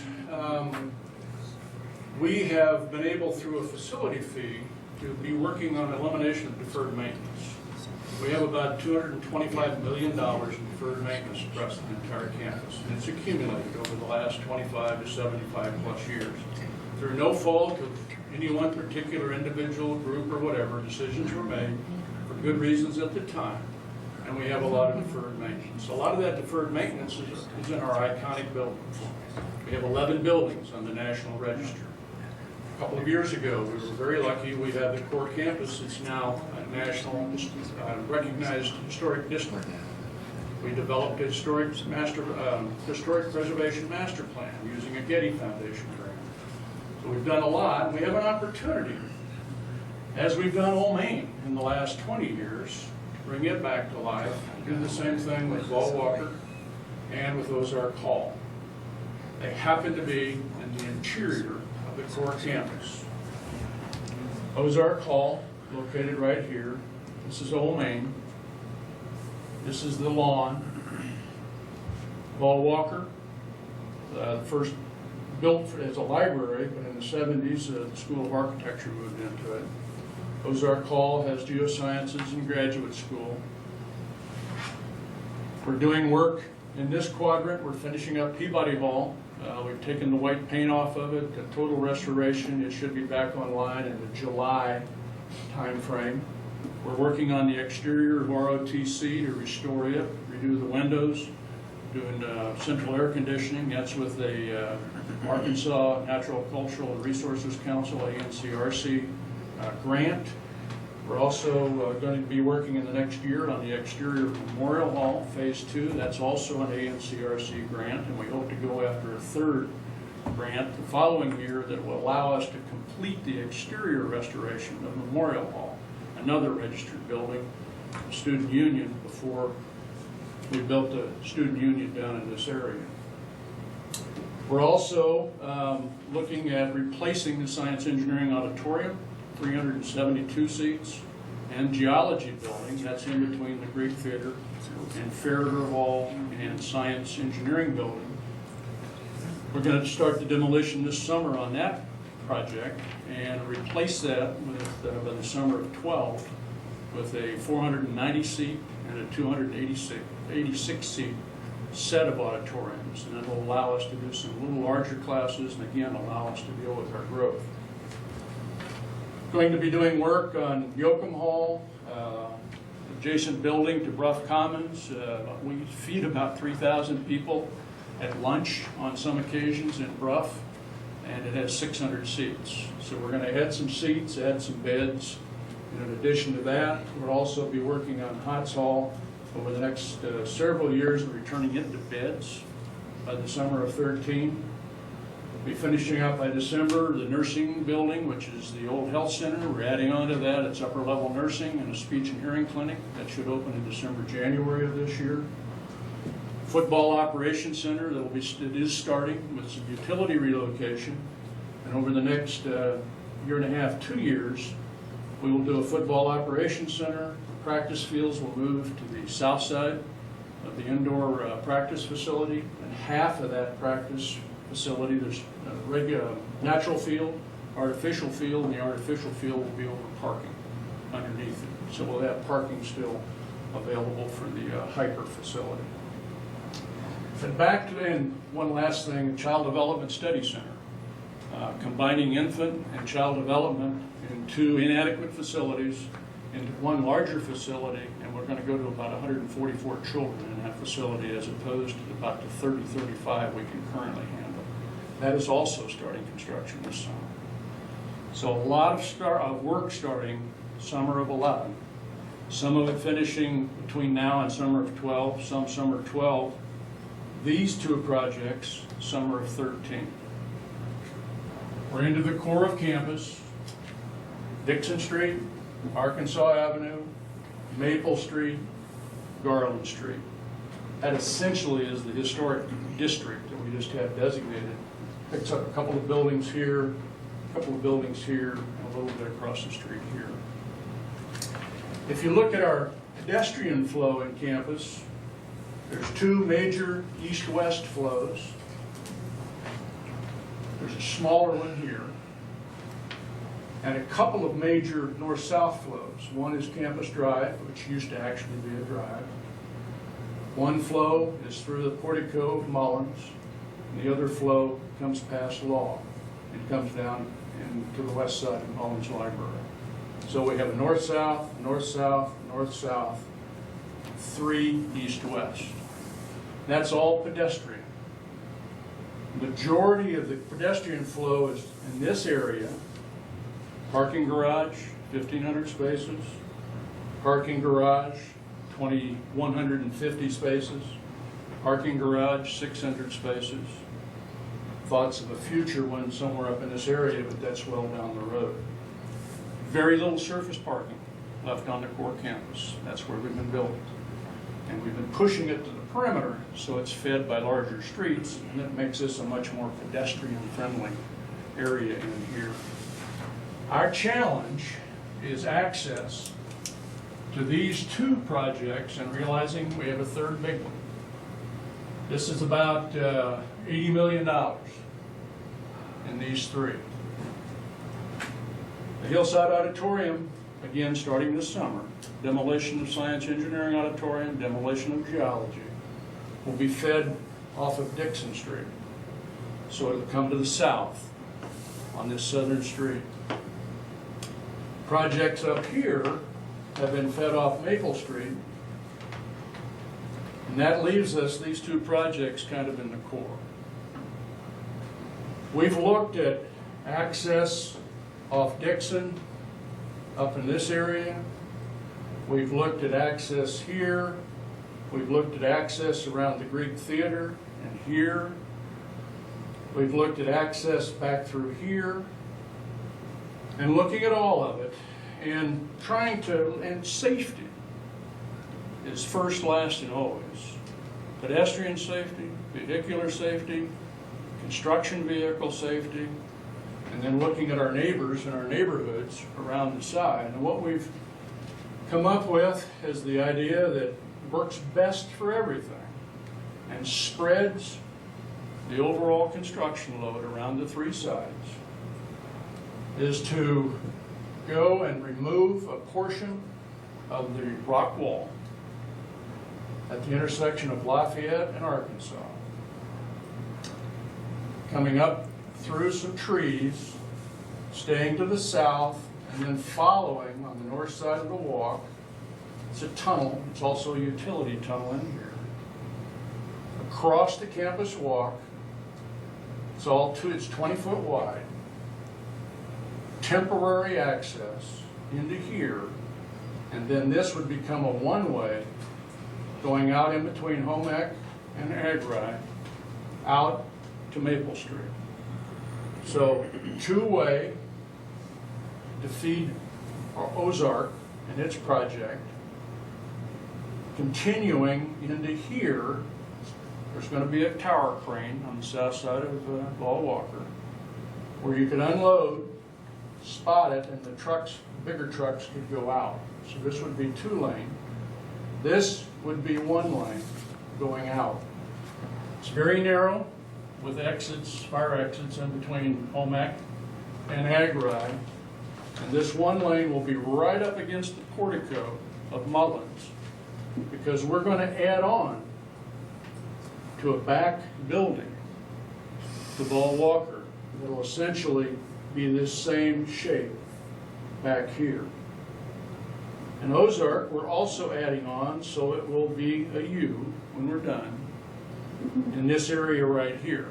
It'll be an auditorium of about 275, 280 seats on the ground floor level, and it will bring Honors College all together in one location, which they're in about 4 buildings right now.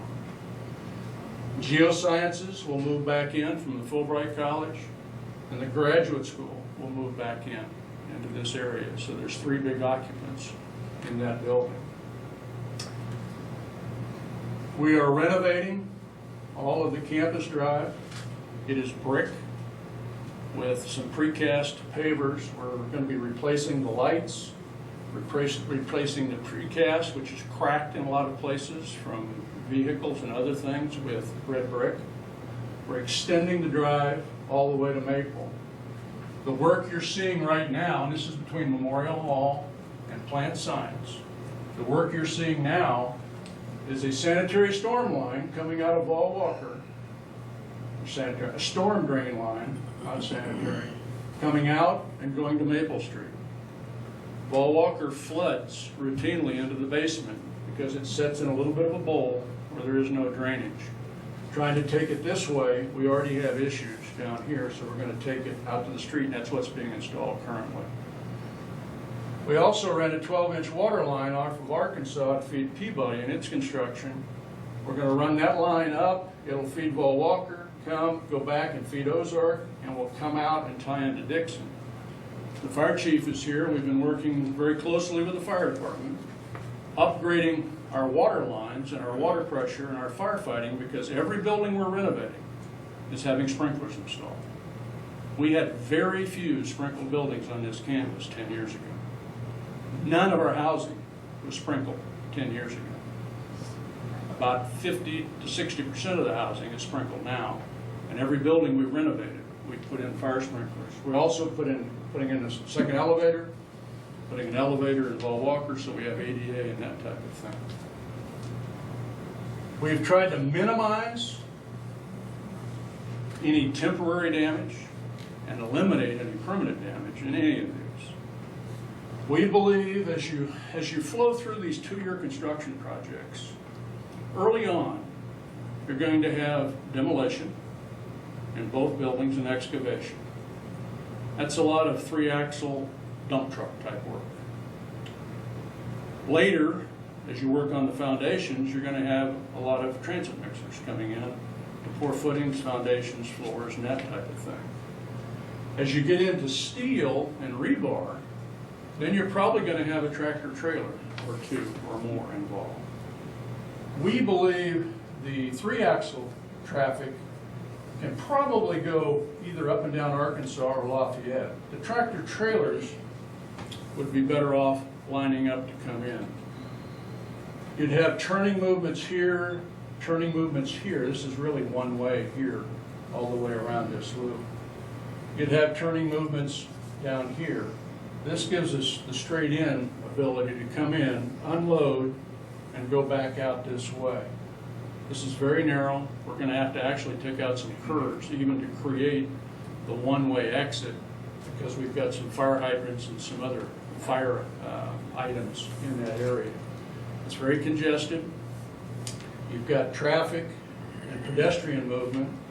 We're going to have a flagman here, as required up here, a flagman here, gates here, and gates there. If you've been to Branson, Silver Dollar City, the gates operate in such a way that pedestrian traffic can move through and they're blocked.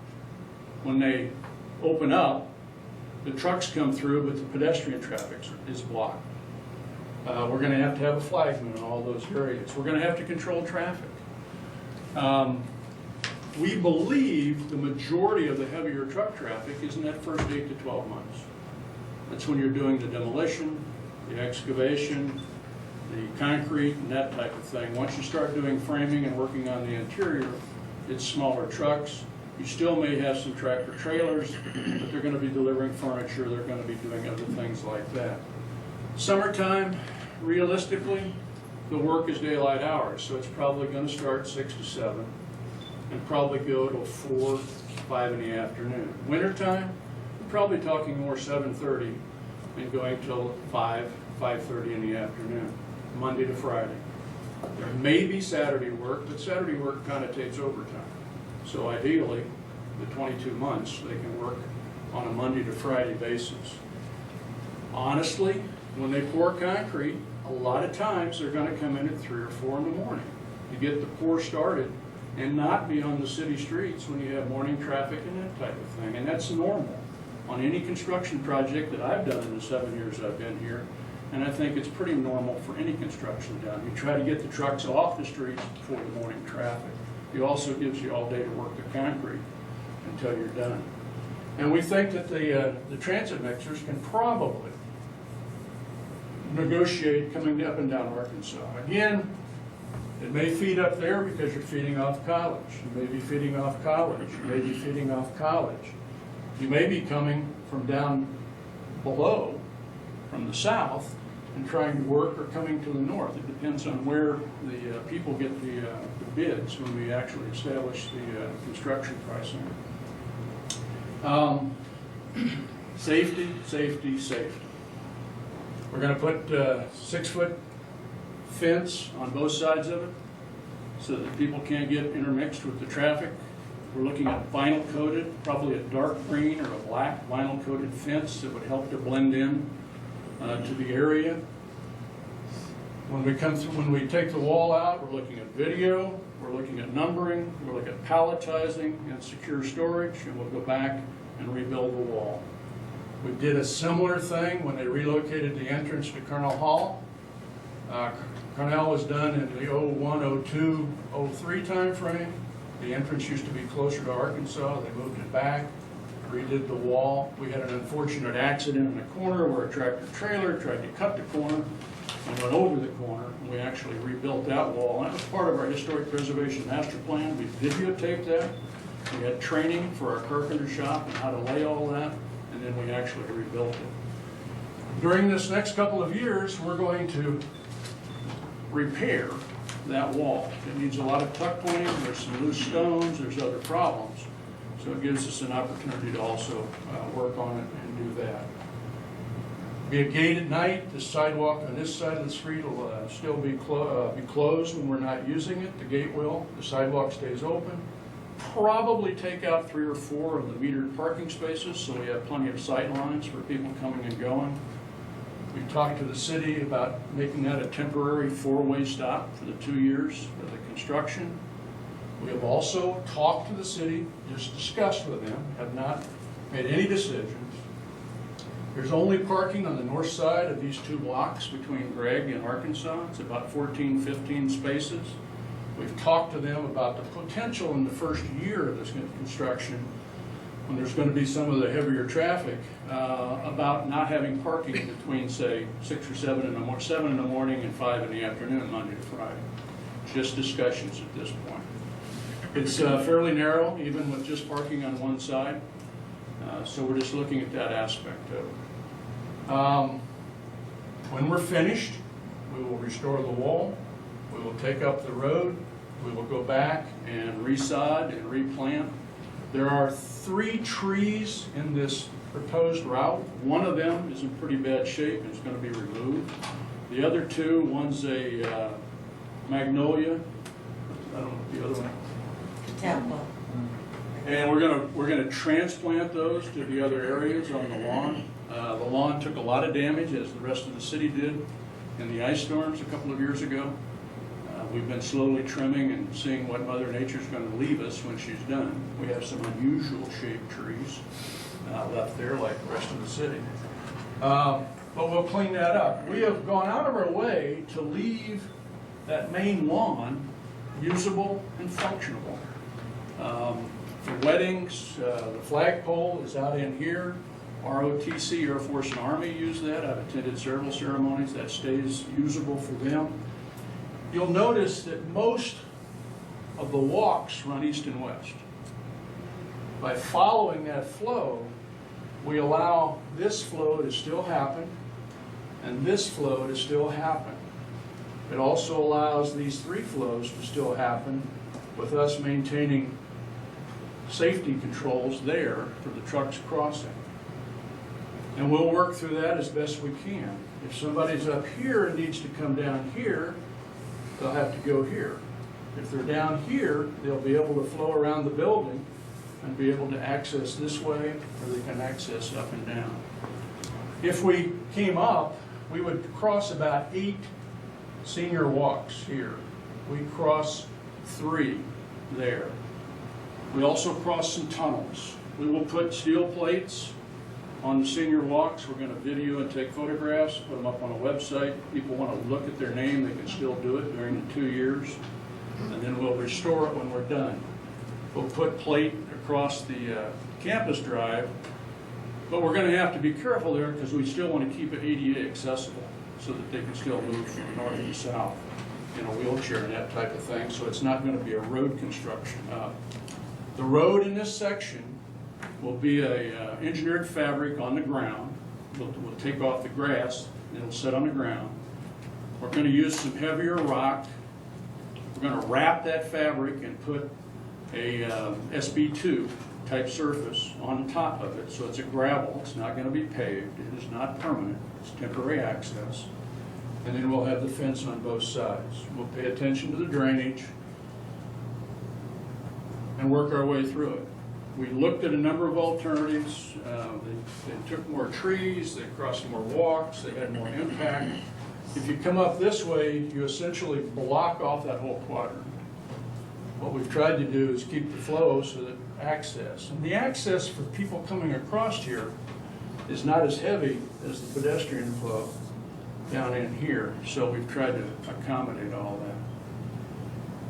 We value this campus as much or more than anyone here or anyone around, whether people believe it or not.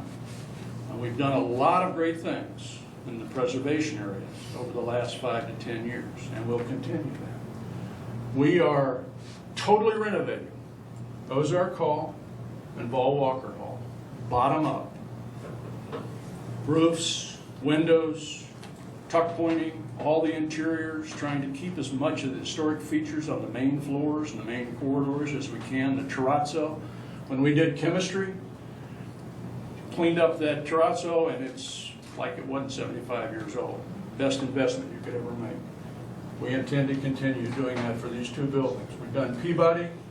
We should finish the exterior of Memorial in the next couple of years. Totally replacing this. Science engineering wasn't worth keeping. Geology was essentially an ordnance building that was built to work with World War II ordnance, and it just didn't fit educational. We're going to have a multi-level twin auditoria sitting there with a green roof at all levels, so you'll be able to have functions on the top roof. All of this in the next 2 years, but there's a lot going on, and it's allowed us to try to spread traffic around the whole area. We are going to work with all of these workers. First of all, we are a no tobacco campus, not just non-smoking. And we'll work with them on that. We'll work with them on their courtesy, their hospitality, idling policy, not queuing up on the smaller city streets, queuing up somewhere else if they have to queue up. Parking remotely with the workers coming in and being bussed in. We have a great transit system. We have dealt with working with neighbors up here. The contractor here actually bought a young lady in that house noise-canceling headphones because she was studying for her 3rd year of law. And the noises from the trucks were backing up in the morning. And they bought her a set of headphones, and she finished her year, graduated, was very appreciative. We don't do that for everybody, but she was especially vocal. We work with the neighborhoods, and we do our best there. We've really tried to be a better and better neighbor. We wish a certain person I won't mention mentioned a helicopter this morning. And if we could do it financially, we'd even consider that. But there's no real perfect solutions. We think this is probably the most elegant, if you want to consider it elegant, but it does minimal damage, it's temporary damage, and we'll restore it to equal or better condition when we're finished. Sir. Bobby, can I add something on this? Because the university, Chancellor Earhart and Mike contacted the mayor's office to have us meet with them. And while Mike has spent most of his time talking about what is taking place on the university campus, one of the changes that the chancellor and the mayor did when Mayor Jordan came into office was to try to have more dialogue about all the projects taking place on campus.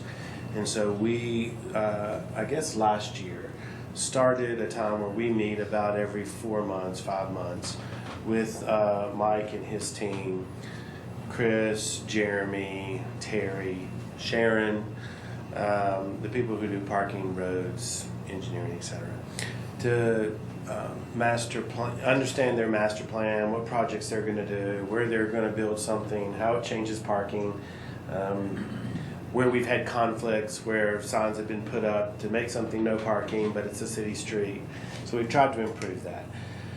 So this dialogue started as one of those meeting updates, and the reason that we asked Mike to come visit with his street committee was not about necessarily everything in the interior of the campus, but once we had the discussion with them that they wanted to access the campus at Lafayette, then it began to impact the city in basically 3 things. One was their initial dialogue about whether we removed parking for a time period on the Gregg to Arkansas section The reason that came up is because there was an apartment development that was built on that street back in the boom period that did not have enough parking provided with it, and it utilized on-street parking as meeting part of that requirement, and we did not want to eliminate it and then not be able to handle the parking requirements of the development occurred. That was one discussion, which is why we asked them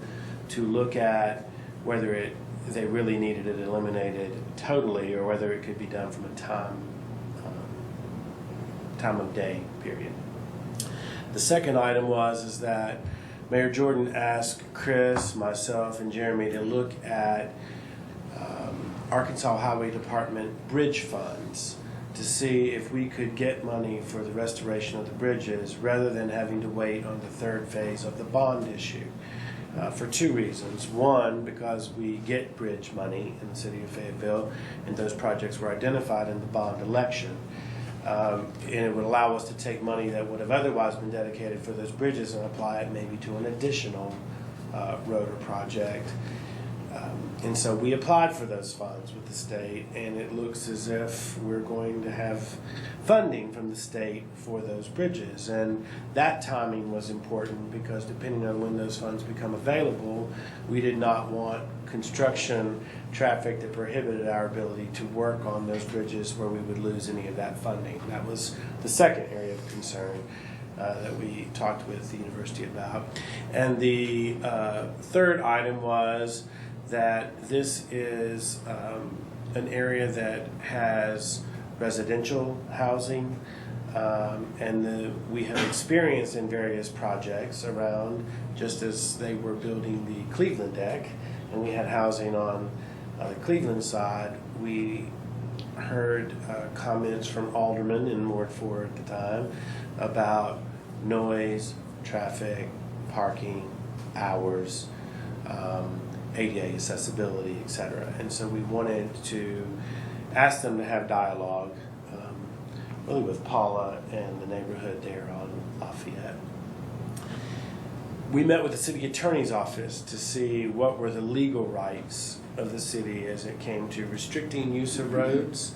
And I'm sure you'll ultimately get a memo on it. But his position is that we cannot limit access of a public roadway, saying that someone can't use it. And depending on the requests that are being made is what gives the council, I guess, more leeway in what it requests. So if they were going to use the street as is to access it, since the access point on Arkansas is not our land, nor is Arkansas the city road, the use of Lafayette would not be restricted, or you couldn't put conditions on them if they didn't request anything. So if they wanted to have a discussion about parking, then it would open up for you all to have discussions about hours and stacking and alleying, etc. There are also other laws, ADEQ, stormwater management, things that would have to be in place regardless of whether or not the university was accessing it at this point in time. And then the real area that we've been watching is the timing as it relates to the bridge restoration with the bond issue. And so we had conducted a structural engineering assessment of the bridges. That was the other item that we were wanting to make sure that, not from a standpoint of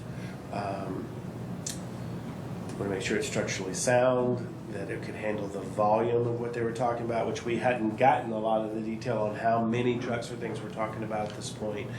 But Chris, we asked Chris to do some analysis of the actual bridge, the requirements of the state of the weight that can be allowed on roads, which is controlled by state law. And the city attorney's office was reviewing that because obviously we don't have weight stations and staff and things to do that. At the same time, we want to be supportive of the university in the fact that they are the city's largest employer. They contribute significantly through the events that take place on campus to the city's sales tax base. And so we want to be accommodating, but within reason and risk. as it relates to other items. And that's the dialogue we had. So we asked them to have this discussion with you all, one, to make you aware, and we have had opposition from people as it relates to this being an access point. A lot of the dialogue has been related to the university discussion, and I just wanted to let you all know that basically we've instructed them that you kind of have two venues to talk to. One is the university management team, the board of trustees as it relates to everything from Arkansas Avenue to the campus, and then the council from its access point of Lafayette Street. The other item we asked Mike specifically to look at was the time period of this access, because if they utilize all of Lafayette to College Avenue, we would anticipate discussions in terms of, because it's residential, people leaving and coming from work, the fact that it's a major access point to the downtown post office, we have an elementary school on Lafayette, and we have the two historic bridges. And so those are the things that we asked them to look at in terms of this being an access point. I think that's okay. And we appreciate that dialogue, and we've tried, at least in my 7+ years, we've tried to build on that dialogue and try to be very open, coordinate with each other and what's going on. We appreciate that. I think it's better now than it ever has been, and I've lived here for last week's off and on for 63 years. So Chancellor Gearhart he's from here, right? really tuned in, Yeah. and we all follow his lead.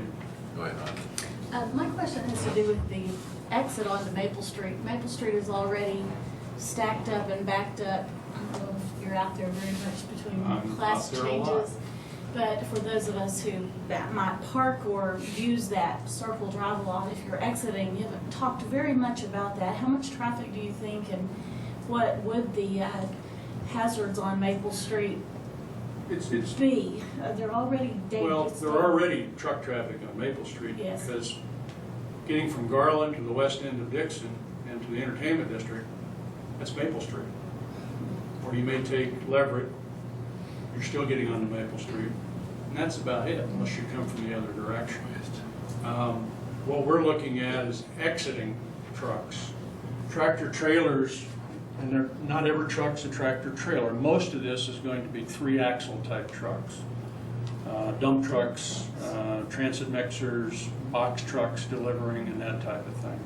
And I think we can group it, working with the contractors, talking about early morning being 7 to 8, somewhere in there, as classes are starting. And I think later in the evening, if we have large deliveries, that's why the concrete trucks come at 3 and 4 in the morning, is to get them on and off the streets before the neighborhoods.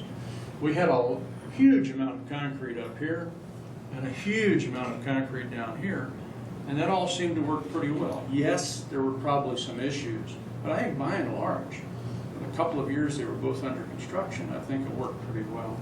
Numbers, it would be hard. We haven't bid the jobs. We're bidding them right now. There's so much we're putting on the street that we have actually prepared a calendar, a schedule, to try to push the actual bidding out about 2.5 weeks apart, so that we don't dump it all in the market at the same time. We're going to put to work a lot of people in the next couple of years, and we're trying to have it make sense. It's a good time to be bidding, but we don't want to shoot ourselves in the foot, so we're trying to spread it out so we give them plenty of time to do it. Once we get that and lock the schedules and that sort of thing, then we'll get a better idea on flow. Right now, Hillside probably won't do guaranteed maximum price bidding until early to mid-July. The other, I think that's the last one. So between now and the latter part of July, the next 60 days, we'll be bidding 4 of these jobs. This is a challenge.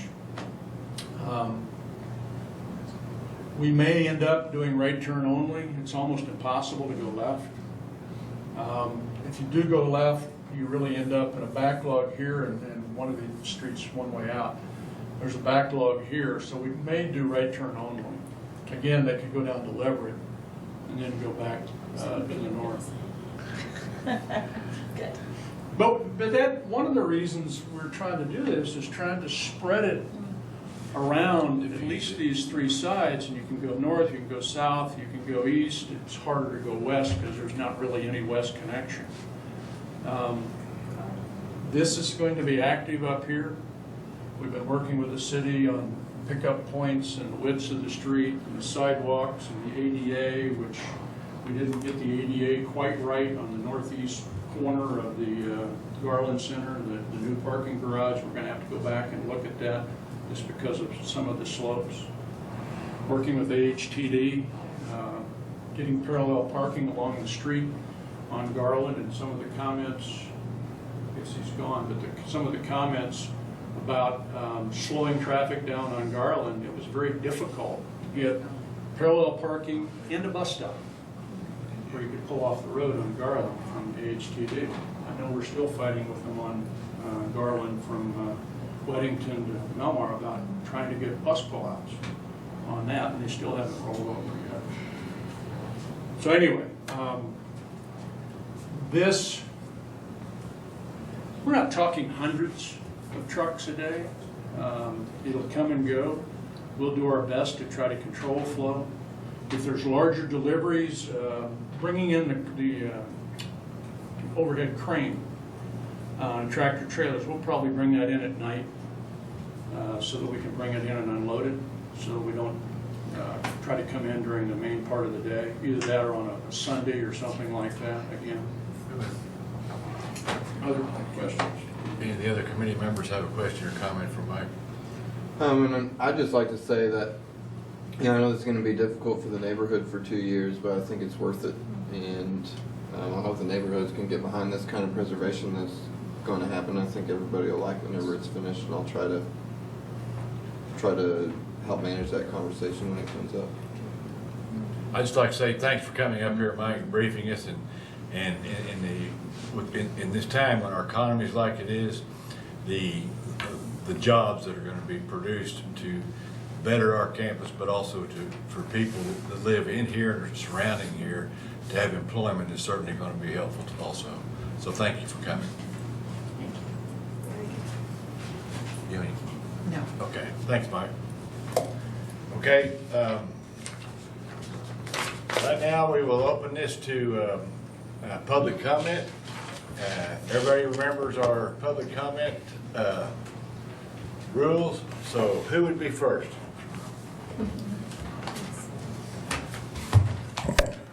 Paula Marinoni, 617 West Lafayette, right off the front lawn of Old Main on Lafayette Street. And first of all, I want to say that there's nobody that appreciates more what Chancellor Gerhardt is doing in his initiatives to invest a lot of money in the restoration of the historic buildings on campus. I'm going to address just the part that the city can have some impact on, and that is city infrastructure and the citizens. The coming in through a residential neighborhood is nightmaric. No $150 set of headphones is going to do it with me. Okay? We already have to sleep with a noise machine to be able to sleep. The neighbors down in this area are iconic themselves. The Greggs have been there since 1848. And the ongoing degradation and disregard for our quality of life in living there is just making it really hard to be able to still be there. That is the original entrance to campus, and the properties there are a huge part of the history of the university, which is almost always overlooked. The people who live there hold that there, and this will seriously jeopardize that, because trucks all hours of the night, in addition to what we already have to deal with, when you move the parking off of, you pay parking on Dixon Street, now they're parking around our house and waking us up at all hours of the night, add trucks on top of that, and it's nightmaric, okay? So you hope the citizens, the residents can get behind this. That's not going to happen. You can have all the dialogue you want. It is not reasonable and it's not necessary. The second issue I want to address is the historic bridge. I have been working on that historic bridge for years trying to get it restored. They finally used it as a carrot back in the transportation bond issuance in 2006. Said the historic bridges are going to be restored. And then after it passed, then I looked and found out that they weren't to be restored until 2012. And I said, they're going to fall down by then. And so here we are, 2012, and there they are. Really bad shape. I don't know if you've been over there and looked at the bridges, but they are in serious shape. So my concern, one of them, Don answered about working with the university so that they can, when they get the money, restore those bridges. What it did not address, however, is he said when we met with the university with Mike, Don said that they had just done a weight limit test on the Lafayette Bridge and that it was okay. I want to point out, okay for what? It was never built for this intensity and the load limit that is being proposed. And that is a serious consideration. One of the ways that you can impact this as city council representatives is the parking on the street. He said that we'll have to remove the parking on half of the street in order to line the trucks up. So removing the parking comes within your venue. Not all of Arkansas Avenue is under the university's jurisdiction. Half of it is City of Fayetteville. So half of it is within your jurisdiction, and certainly all of Lafayette Street. The wear and tear on the Lafayette Street Bridge, I called and I talked to Robert Scoggin in the Arkansas Highway Department, who is a historic bridge coordinator, and I've worked with him on other historic bridges around the state. And I asked him if that was a serious consideration, and he said yes, that they pay very close attention to construction going across historic bridges, because most of the time they don't go by the weight limit because there's nobody there monitoring it. Like Don said, you don't have a weigh station there. In fact, one bridge down in Conway County recently, the trucks were going to the fracking gas fields, and one was excessively overweight, and it had been routinely using this bridge, and it collapsed the bridge. What he recommended was that the city council could ask the Arkansas Highway Department to do a study on what that impact would have on this bridge. I figured out, he said there's not going to be hundreds of trucks a day. I figured, let's say for 2 years, let's just average it, 2 years, 5 trucks a day, okay? So that's 365 times 2 is 730 times 10, that is 7,300 truck crossings on that bridge. Minimum. That's 5 trucks a day, assuming that they go out and back. And they're going to take the shortest route. That is a serious consideration under your responsibility to the citizens and your responsibility to the resources of the city. Those 2 bridges are the only 2 properties that the city owns that are listed on the National Register of Historic Places. So that is a big consideration. Who's going to be there weighing these trucks? Nobody. Who's going to be there when the gates closed and they line back up and now you have 2 or 3 of them on that bridge? Who's going to be there to monitor that? Nobody. Currently, also, here's something else you can impact. On that whole stretch, there are no trucks allowed, period. This morning I was coming home and there was a big semi, sometimes they get lost, and it was headed up the street, and I just stopped in the middle of the street and looked at it and I thought, how out of place it looks. Totally out of place. This is not reasonable to be bringing all of that through a residential neighborhood and taxing our historic bridge. If it busts down, who's going to fix it? We are. Also had 2 alternative routes.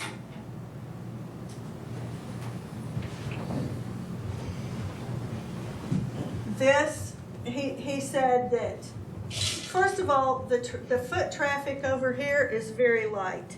I know, because I live there. And I'm by there multiple times a day, every day, and it's very light.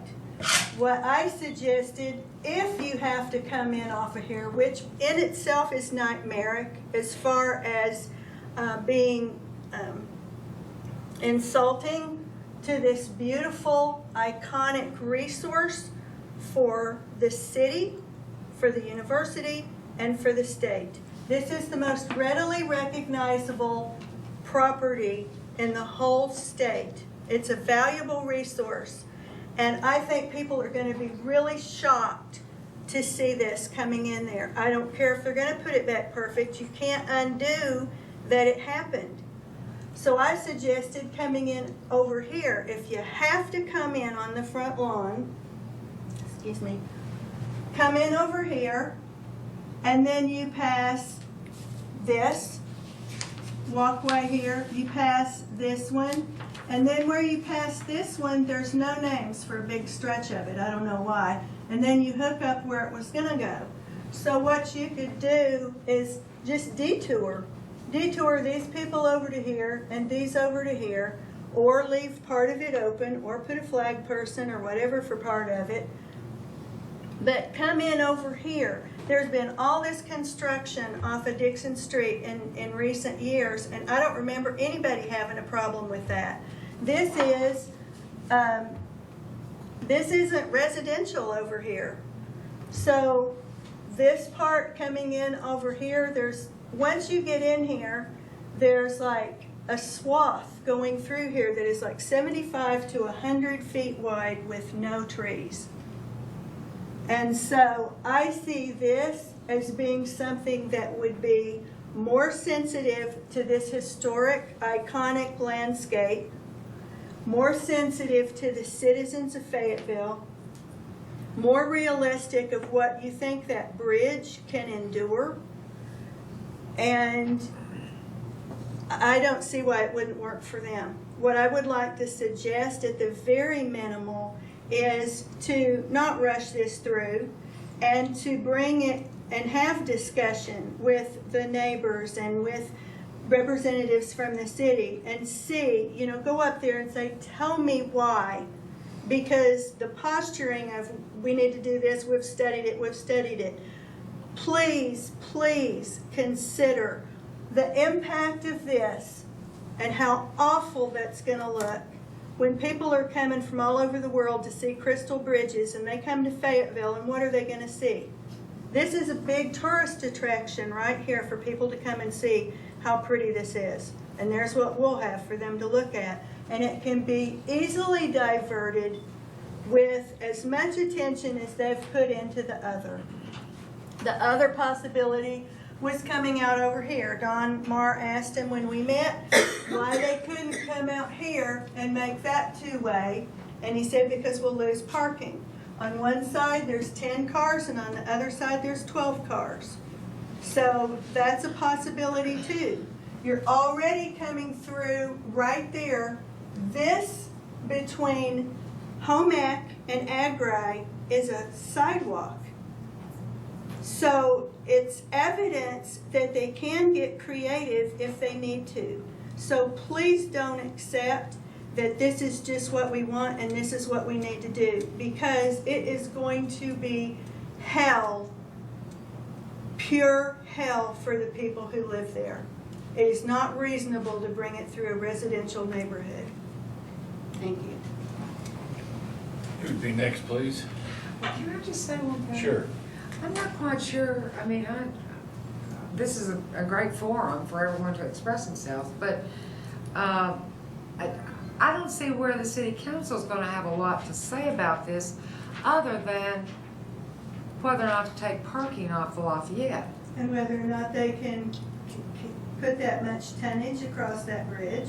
It's already no trucks. So that's something that you would have to change to allow trucks, to take the parking off to allow them to take over the street. And blocking off Arkansas Avenue, making it four-way. Okay. Fran, before you start, please, Chris, let me ask you a question. When we were talking about the getting bids for the Lafayette and Maple Street bridges and the inspection, the initial inspection that went on, didn't we talk about that in street committee and what their results were as far as their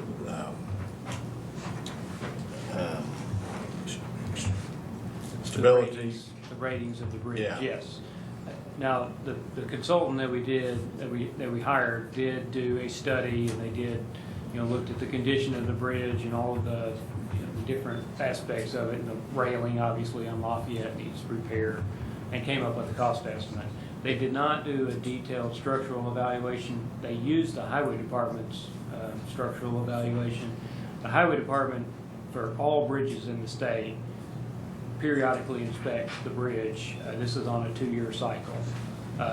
So based on their last inspection, the bridge it's sufficient. There are no load restrictions on the bridge. So it essentially falls under the state law, the limits of state law in terms of weights of different types of vehicles. So I would see that if that's an issue, it would be a state issue as opposed to a city issue. Right, well, it's their responsibility Yeah. to do the bridge inspections and develop the sufficiency ratings, and so it's really their call. Okay. Fran, go ahead, I'm sorry. It's fine. I emailed Chancellor Gearhart today and told him I think Mike's problem is that he probably doesn't know how to put a ship in a bottle, which is what you're trying to do. And I think we all really appreciate this. What he has left out, and because he went through the entire campus, I just wanted to emphasize that if you enter here, this entire area is full of living things. And that's not mentioned as far as iconic goes. This is a campus arboretum, and right about here, they say they're going to be taking out 2 trees. Well, these are 2 small trees that have been planted. I don't know, Jay might be able to tell me, but that they are not that large. But what they're going to be doing is taking a 20-foot wide road through trees that are huge. Linda Ralston and I tried to wrap our arms around one of them, true tree huggers. We joined on the back, but we were about 18 inches before we could reach this way, which I estimate is probably a 13-foot circumference on that tree. It was probably growing when Old Main was built. I don't know. But as I wrote in Sunday's article, and as I have tried to talk with Mike about, and you just cannot put 20 feet of red dirt and chert, no matter what the geotechnical fabric is, and not compact the roots of these trees. Those are every bit as important as these buildings. I know that sounds typical tree hugger, but that is not replaceable. They are not temporarily damaged. They are permanently damaged. And you just cannot keep them alive and expect them to tolerate this. I think Paula's suggestions here and here, we really want this to happen, so it's not like we're trying to be obstructionists. We're just trying to say this is not a good plan. Mike told me that they would the trucks would slope up from Arkansas and land on the lawn. I don't know how, it's about a 3.5-foot rise there. So Mike, if you'd want to reiterate how you're going to do that without sloping into the lawn more, which would destroy, I mean, you have to understand. Bring your question to the chair, please. You have to understand, roots are about this deep, but they are everywhere. And so you're dealing with a mat here of all of this, and every one of those roots goes to one living part of every one of those trees. So when you do this, you're going to be killing parts of those trees, and they might not die right away, but they will die. So from this kind of damage, we need to understand that before we say, oh, this is just a really good route. But I don't know right here how we're going to be able to leap to the lawn. So Mike, if you would tell me, Chairman, would you ask Mr. Johnson to please explain this? When this is, I'll tell you what, Fran, I've got it written down, and when we're done, I will ask him to. All right. The issues of the bridge, I have had to deal with a lot of traffic issues in my time, and that bridge issue is very, very serious. I've got the information on the bridge that collapsed from the trucks from the gas fracking, because that's a major topic I'm interested in, and it's you would just have to have somebody here weighing them. And I've never known a truck driver that stayed where they're supposed to. They're going to be going by tree trunks and under overhanging limbs and so forth here. And I know that's not the city council's problem, but in the description that Mike did for what the functioning problems are, what's here was really left out, and this is living ground. So that's the main thing I wanted to point out to you. Thanks. Thank you.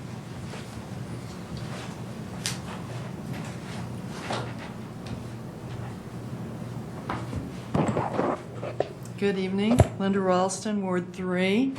I've got a few just points, real quick ones, that I've circled on my paper. I know that it was emphasized about safety. Of course, transportation and street committee, I mean, that's all about, safety. But I wrote down, you can't rush safety. And doing with the bridge, I'm very concerned about the Lafayette, the bridge, and it's all, I don't believe you can rush it. And I think that's, I believe we're rushing decades of deferred maintenance.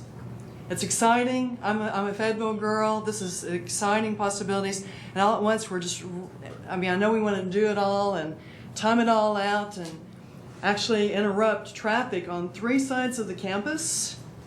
And I think that the Dixon Street idea is superior, that we'd at least just be diverting on 2 sides at that point. And hopefully not dealing with the issues of Lafayette and all there's a lot of hoops, it sounds like. I didn't even realize that there was no trucks allowed. Well, what do we have to, what happens there? The bridge, the parking, wow, there's a lot of layers here. So just a rushing of decades of deferred maintenance, wow. And I believe the citizens need to know. And at this point, I don't think probably too many people up and down any of this area probably really knows what's getting ready to happen. So I hope that we can incorporate this in a not a rushing of safety. Thank you. Any more public comment? It's all been said, so. I wasn't quick enough, I guess. Hello, Aubrey. I'm exhausted at this point, but something else must be needed. I always like to say something nobody said, but I'm not sure I can say it this time, except all those concerns are valid, but it's not just going to be that number of predicted trucks. I lived through one of these things where in 2 separate occasions when they totally changed out the dirt infrastructure. And those trucks run all day and night sometimes. I mean, all day and into the night, starting very early, and there are hundreds. And this project, cumulative projects, gosh, I don't know how many loads that is. So it's not just in the Marinoni neighborhood, it's everybody's neighborhood potentially that lives in any direction from there. I mean, most of the concrete I've seen come up to the campus area comes from down on Cato Springs and Stalk Razorback. There's a concrete facility, but I don't know where their bid's gonna bring it. So it could be from a lot of different places, I assume. But yeah, it's unpredictable, and I'm sick to think that this many things are gonna be done at once. I mean, it's just unthinkable to operation of the university is supposed to educate, not just decorate itself. So all these things probably need doing, but I wish that you guys got consulted on some of these things ahead of time, that the city said, okay, we can stand this much structuring, restructuring, this much disruption at one time. And I don't know how they expect to deal with everything going on with the campus. It's been something going on for a long time, pretty often. But anyway, please think about what's been said and consider, and I hope these guys will be as gentle as possible, because I know they're going to do it. Anybody else from public comment? Seeing none, I'll bring it back to the committee. So Fran trying to get a double there. Mike, would you address the question that was, she talked about how when you're coming over the wall from Lafayette there? Well, we've been pretty clear that once we open the wall up, we'll have to create a ramp coming up, at least that 20-foot wide, to probably 5 to 7% slope, so they can get up onto the lawn level. It shouldn't go too far up into the lawn, but you can't jump up or wave a wand, so we'd have to do that. Okay, committee members, comments, questions? Like, Go ahead. I just guess, I mean, so what is your response to the idea of coming from Dixon? We had looked at Dixon. We had looked at trying to come in from around here. We actually matched it up with this. Well, more at an angle though, maybe, like. Well, we had looked at this coming around Engineering Hall, because if you get down here, that's a signalized intersection, left turn lanes, a lot of traffic. Yeah. And we don't, even when we're designing, we try not to, access management, I heard talked about earlier tonight, you don't put it down there so far. We'll take a look. I believe the wall is higher there, so you'd have to go up, fly. But we've looked at this whole area. In fact, we've looked across this whole area. We've looked at several other access points. I mentioned we even looked at coming down this way past this area, but we're going to be excavating in here, so at least for the next year. So we figured we didn't want the trucks coming down against an excavation that we had reinforced. That's one of the reasons we're only doing one way here, because we're going to have an excavation in here to do the foundations for the addition to Ball Walker. So we're going to have one way out right there. This is very narrow. It is a sidewalk, but there's a bar there, and that is for service truck access and delivery access. So it does have vehicles coming and going, but it's not very wide. And there are exits to both those buildings right there as well. We are going to take a little piece of it apart because, again, we have a turning radius because we've got a fire valve indicator and a fire hydrant there. We'll go back and look again. But believe me, we just didn't stick a thumb into it and say this is the way to do it. We've actually walked out and looked at trees and looked at the other areas and how high is it. If you go up, and I know you probably don't want to hear this, but any of the 5 or 6 home football games, huge amount of traffic flowing up through here and coming up these steps. We're trying to leave this open if we can.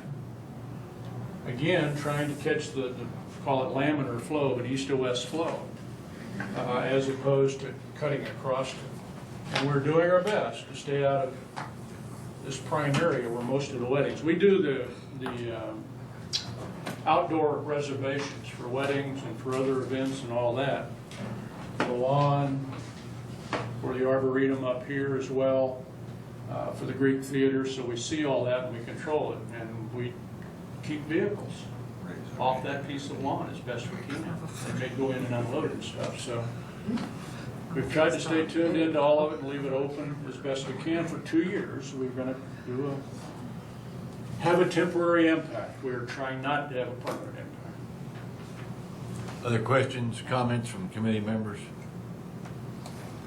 I have one more question, I guess, Mike.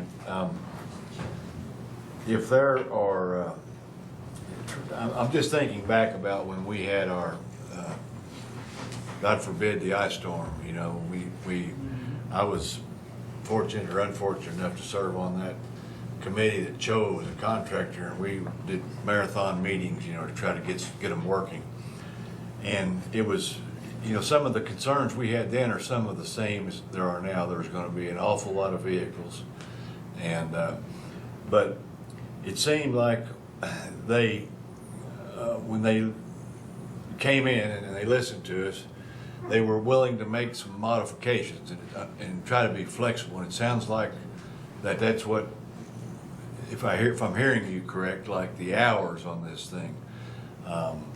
You said during the summertime, when they're pouring concrete, you say like 4 or 5 in the morning till 5 in the afternoon?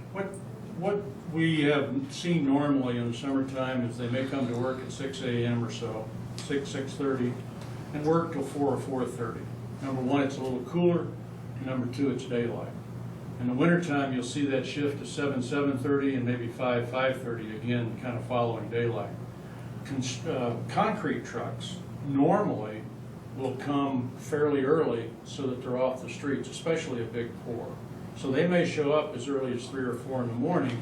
Again, we believe we can do that up and down Arkansas and turning up to go into that area, or coming in, we'll have them coming into Hillside Auditorium, but we think we can not have everything coming up Lafayette. The tractor trailers, so we have a straight shot, we'd probably look at Lafayette, but again, we can control that. And if it happens to be something really large, we'll probably try to bring it in the evening. We do not expect trucks to be out there 7 days a week, 24 hours a day, coming into the site. It's Monday to Friday, primarily daytime, and we'll make a commitment on courtesy, noise, idling, queuing, that if it's happening, call us, and we will make sure it doesn't happen. Because we are working with these contractors to make sure they understand the rules of the road, and the rules of the road go beyond the campus boundaries. Got one more that in my memory you flicked it.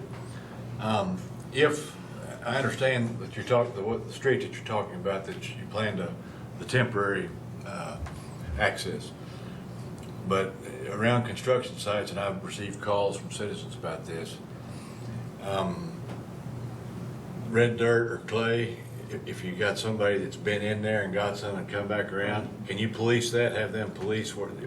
We have to. Yeah. That's part of the SWP3 that ADEQ enforces on everybody, city, university, and contractors. And the red dirt, we think that we might be able, with the fabric and laying in a little larger stone and wrapping the fabric around it and putting in SB2, which is more of a gravel mix on top of that, we can possibly avoid using red dirt.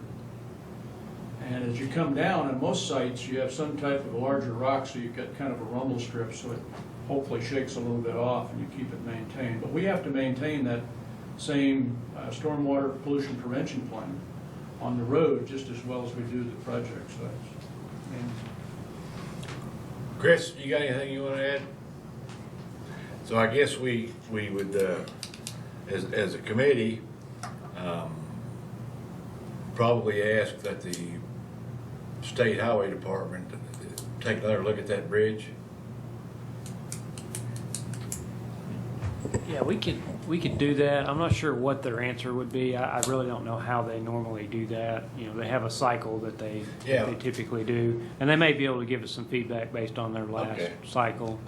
The feedback we got just today was that there is no load rating on it, so there are no restrictions in terms of ratings. But I can ask some more questions about that. But the rating is for different axle numbers of trucks. There is a load limit for that axle, right, Chris? That's correct, yes. So there is an established load limit for the different types Yeah, of it trucks. even tells you there by the axles. Well, as far as the decision to be made by this committee, I don't think there's anything to go to the council. Yes. Well, I don't but think wait, we've been wait, asked wait. anything. I just wanted to tell you what I've learned over the years. The Arkansas Highway and Transportation Department has a person that's their job to do historic bridges because it's a big priority in Arkansas.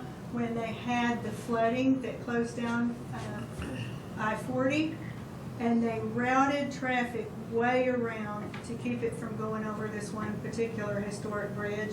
I mean, Arkansas, one of the things that they're very proactive in. And the difference with this bridge is that's not a state highway. The state highway ends at College Avenue, comes in Lafayette this way, and then it ends. So from College this way, it's not a state highway. So they would not regulate, they come and inspect. And when I talked to Robert Scoggin, who's the historic bridge person, he said that he thought they would be happy to do that as a service to the city in the consideration of the extensive, uncharacteristic use and the degraded state of the bridge, that the city of Fayetteville would recommend through the director, and then it would come to him, and then they could do it. Well, I think I just asked Chris, he's got some, thank you, but, and I don't know how he'll elect to go, but he deals with them all the time. And I would hope that the people that did the initial inspection for us to move forward with restoring those bridges, if they would have noticed anything there, I think they would have put a red flag up. And the state didn't put a red flag up the last time they looked at it, so, but he can still talk to them. We have anything else to come before us? Well, I would suggest that you do take some of the steps that Paula said to make sure that if this bridge is not that you follow through maybe a little more than just ask them again. Sure, yeah, I understand. I Okay. think we need to just ask a few more specific questions in terms of And it maybe being a have an historic bridge. inspection again, based on what this will be used for, Right. Uncharacteristic use, that's a. uncharacteristic use. You know, what we Because they were don't have, basing it on what it's being used for now. what we don't have, and I'm sure the specifics of, you know, how many trucks, what type of trucks, I mean, some of those things that we don't have answers to, you know, we won't be able to. Well, tell them I'm scared to ride my bike across it. Well, I don't think there's anybody that nobody wants us going across an unsafe bridge. Sure. No. State So let's doesn't, just make city sure doesn't, that anybody happens. does, so. Absolutely. We got any other more business to come before us today? Not, we're adjourned.